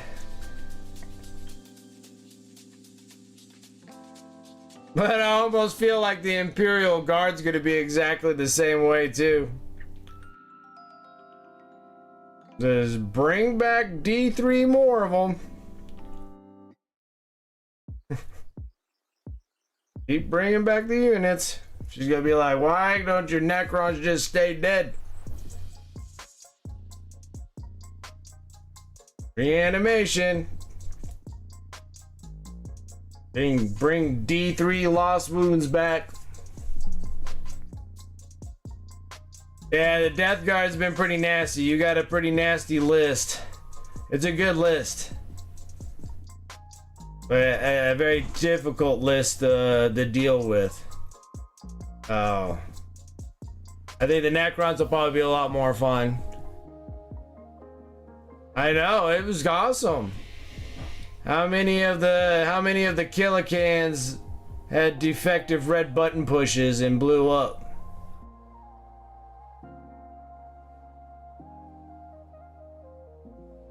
I think if you start having less orcs blowing up, better chances. But it's tough. It's tough when they freaking. When she has poor dice throws like I do. My dice throws are trash. The worst dice throws.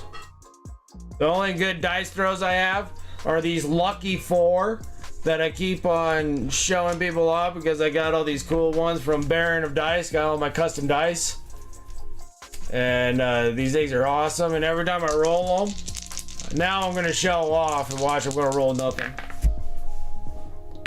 But yeah, see, that's a typical roll for me. Like, that's how I roll. That is like, you couldn't get any better. And these were really good. That's not half bad. I think I rolled all the luck out of them.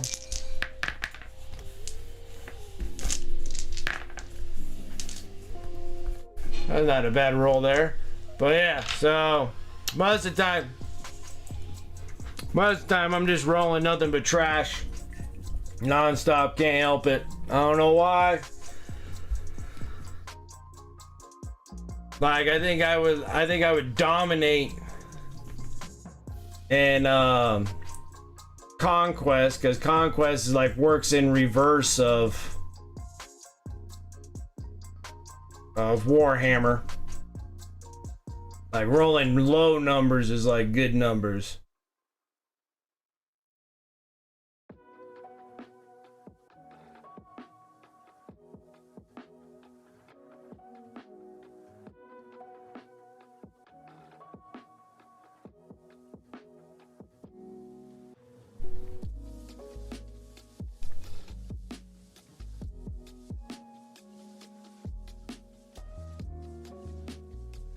Man.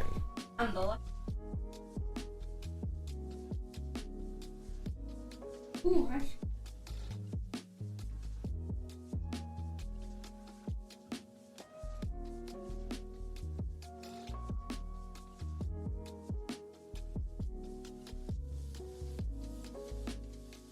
we got about like 10 more minutes on the clock. Not too bad. Got pretty good. I got like all the base coats on this thing done. Got a lot of mid-tones and highlights. Got some edge highlights in. And we're just kind of plugging out the yellow. Then we'll work on getting the coppers up. Probably work a little bit more on the silvers.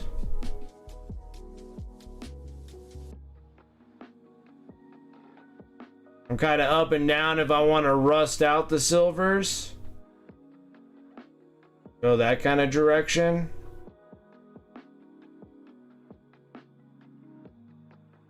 I was really excited to hear that Elric Hobbies is actually holding the paint line too. I'm just like, that's all I've been thinking about like this last, I don't know, 30, 40 minutes. I'm sitting there, I'm like, oh, all right.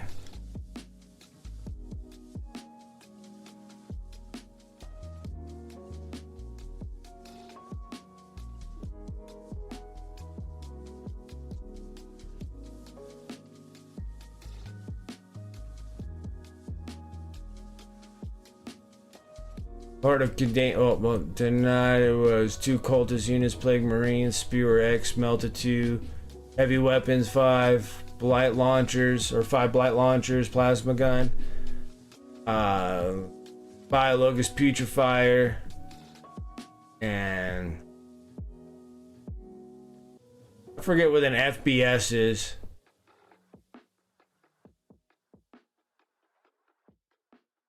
That a float blow drone or something? And no, FBS. 60 ST with Typhus, 60 a large contagion. foul blight spawns. Thank you. Foul blight spawns. And a rhino. With typhus, with lower contagion, 2 flow type blow drones. And spewer. And the oh, you had the tally man with you too this time? How did the tally man do?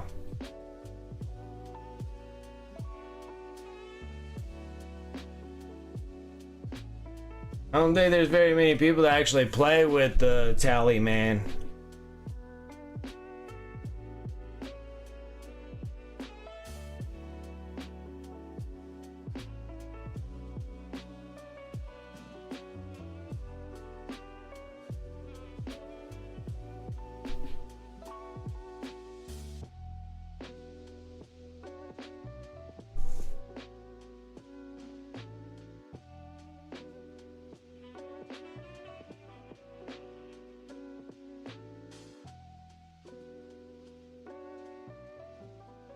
Out of 5, gave me extra CPs, so not terrible. No, that seems pretty good. Yeah, you don't see many play with the tally man. That's good.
And babysat my home objectives all game. That works. That works. I just sat in the backfield just collecting back objectives. That's nice.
One weapon skill, ballistic skill, contagion, armies that rely on 4+ and either range or melee hate it.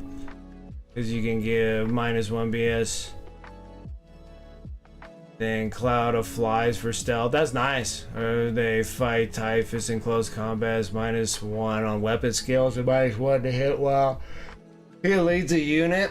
That's pretty strong though. They're strong. Slow movers, but strong. But then you had them all in rhinos, didn't you say that? So at least you're able to move them a little quicker up the field.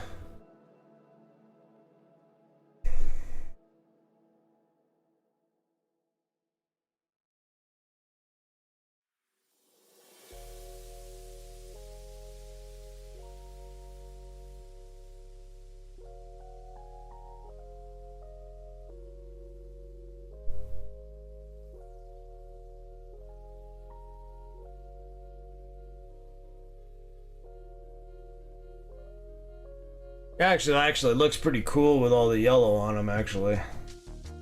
They have a nice accent on them. mean, granted, we're gonna have to go many shades brighter, but we'll be getting there.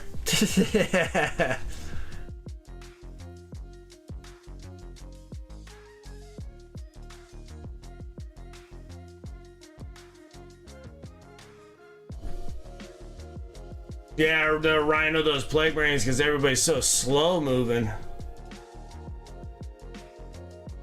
Like a ridiculous amount of slow movement. Alright, so we originally started with the model looking like this, and now we got him up to this in this stream. Not a half bad gig, especially today because I'm not feeling too well. Like my throat's like on fire. Got like a horrible sore throat. Feel like I might be coming down with something.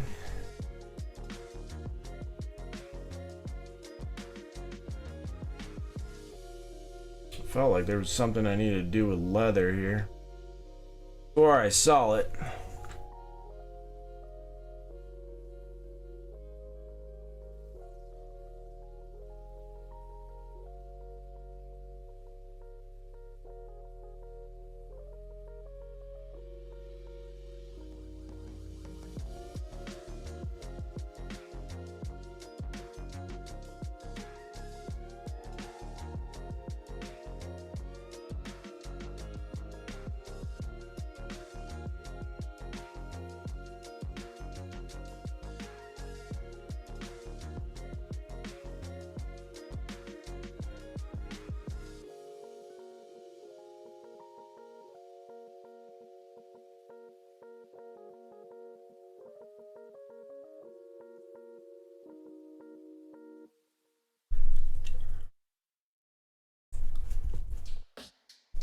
Five fast unit floods the midfield. Was a lot of the assets out of the deployment zone. That deep strike. The Death Shroud Terminator units. In their backfield, Pincer at this point, which plague most of the board around in turn 2 and 3.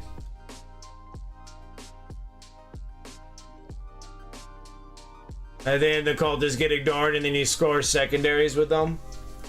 That's nice, man. Hey, you got them pretty. You got them down pretty well. Like you have it laid down really well to play them consistently, really good. Are you not entertained?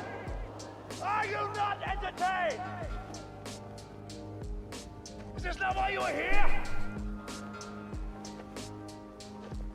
Yeah, so we gotta go a couple more shades brighter on that yellow for sure. We need to get that real hard yellow on these, and then we'll actually work on the shock attack, the shock weapon. Got to get this thing all plastered on in one place, but we're getting there. This one's taking me a little bit more time than usual, because this dude is just loaded full of nonsense. He just a nonsense. Look at this thing. It's ridiculous.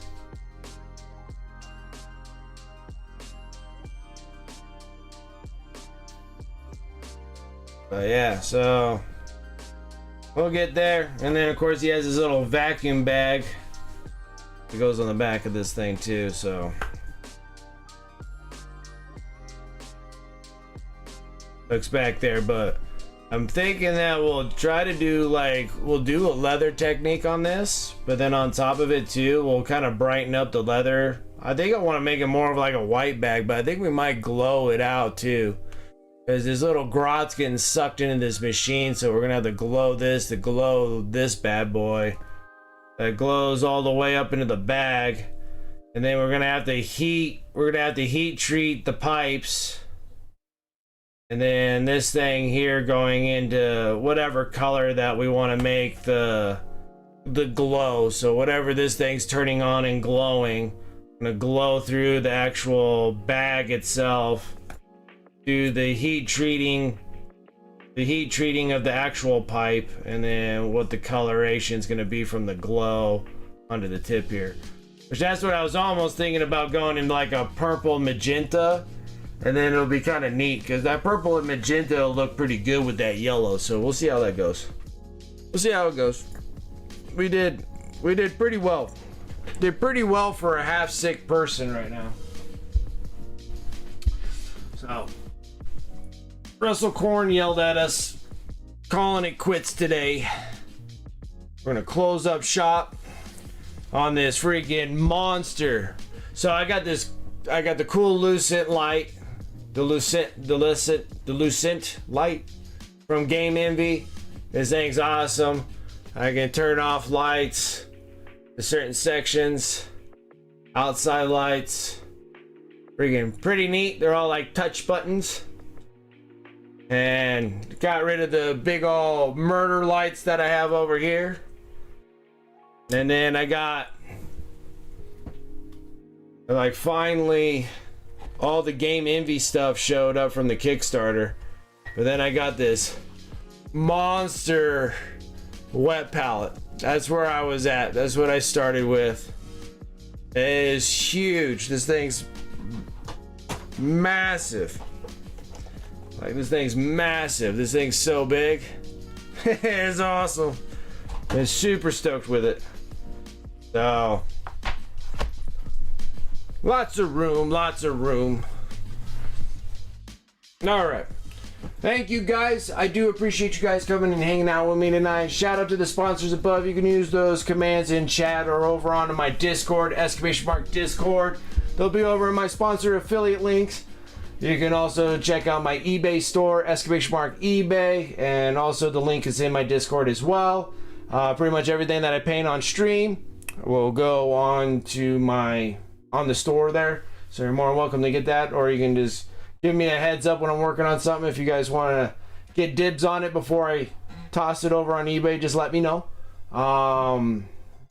Let's see here, hit me up on my socials, !social, and also on my YouTube. Of course, I'm streaming on Twitch and YouTube at the same time, but I would really do appreciate you guys can give me a sub over there on YouTube. That's like a follow over here and a follow over on YouTube.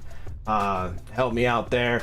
Eventually I am gonna get everything situated for this year so I can start making some really neat YouTube videos besides just doing my normal streaming, to get some other cool content up there on YouTube separate from what I'm doing here on Twitch. So got a lot of cool things coming up on board. eBay thing's doing well, so I'm getting rid of a whole mess of models out so I can actually get other things coming in. So that is really neat. And yeah, I'm just set up on my socials. I'm pretty much on everything now, it seems like. I don't know if I'm missing something. There's probably always something I'll be missing, but enough where I don't even have enough time to even deal with those. But I try my best. But thank you guys. I do appreciate it. Yeah, you guys have a good night. Thank you. Let's go over on my Twitch. Let me refresh myself. Who is on? It is Tuesday. Let's see.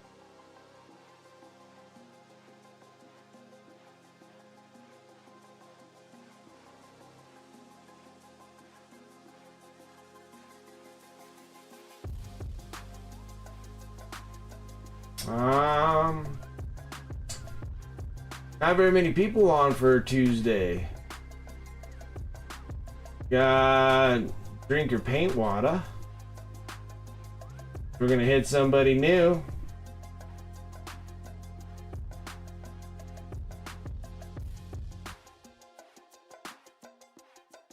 Yeah, I'll see you guys on Friday. Let's just go over and head over onto. Whoop, I gotta switch over here and do that. Too much stuff going on here. Let's go ahead and do your drink all paint water. Let's drink your paint water live. Alright. Started that. Let's go over and drink all paint water live and see what he is up to. Another awesome streamer. See what he's painting. I think he's working on some Slanesh, I think. Some Slanesh-y stuff. So let's go over and see what's going on there. Thank you guys. I do really do appreciate you guys coming and hanging out with me. Thank you. I'll catch you guys on Friday. Till then, I will see you guys later. Take care.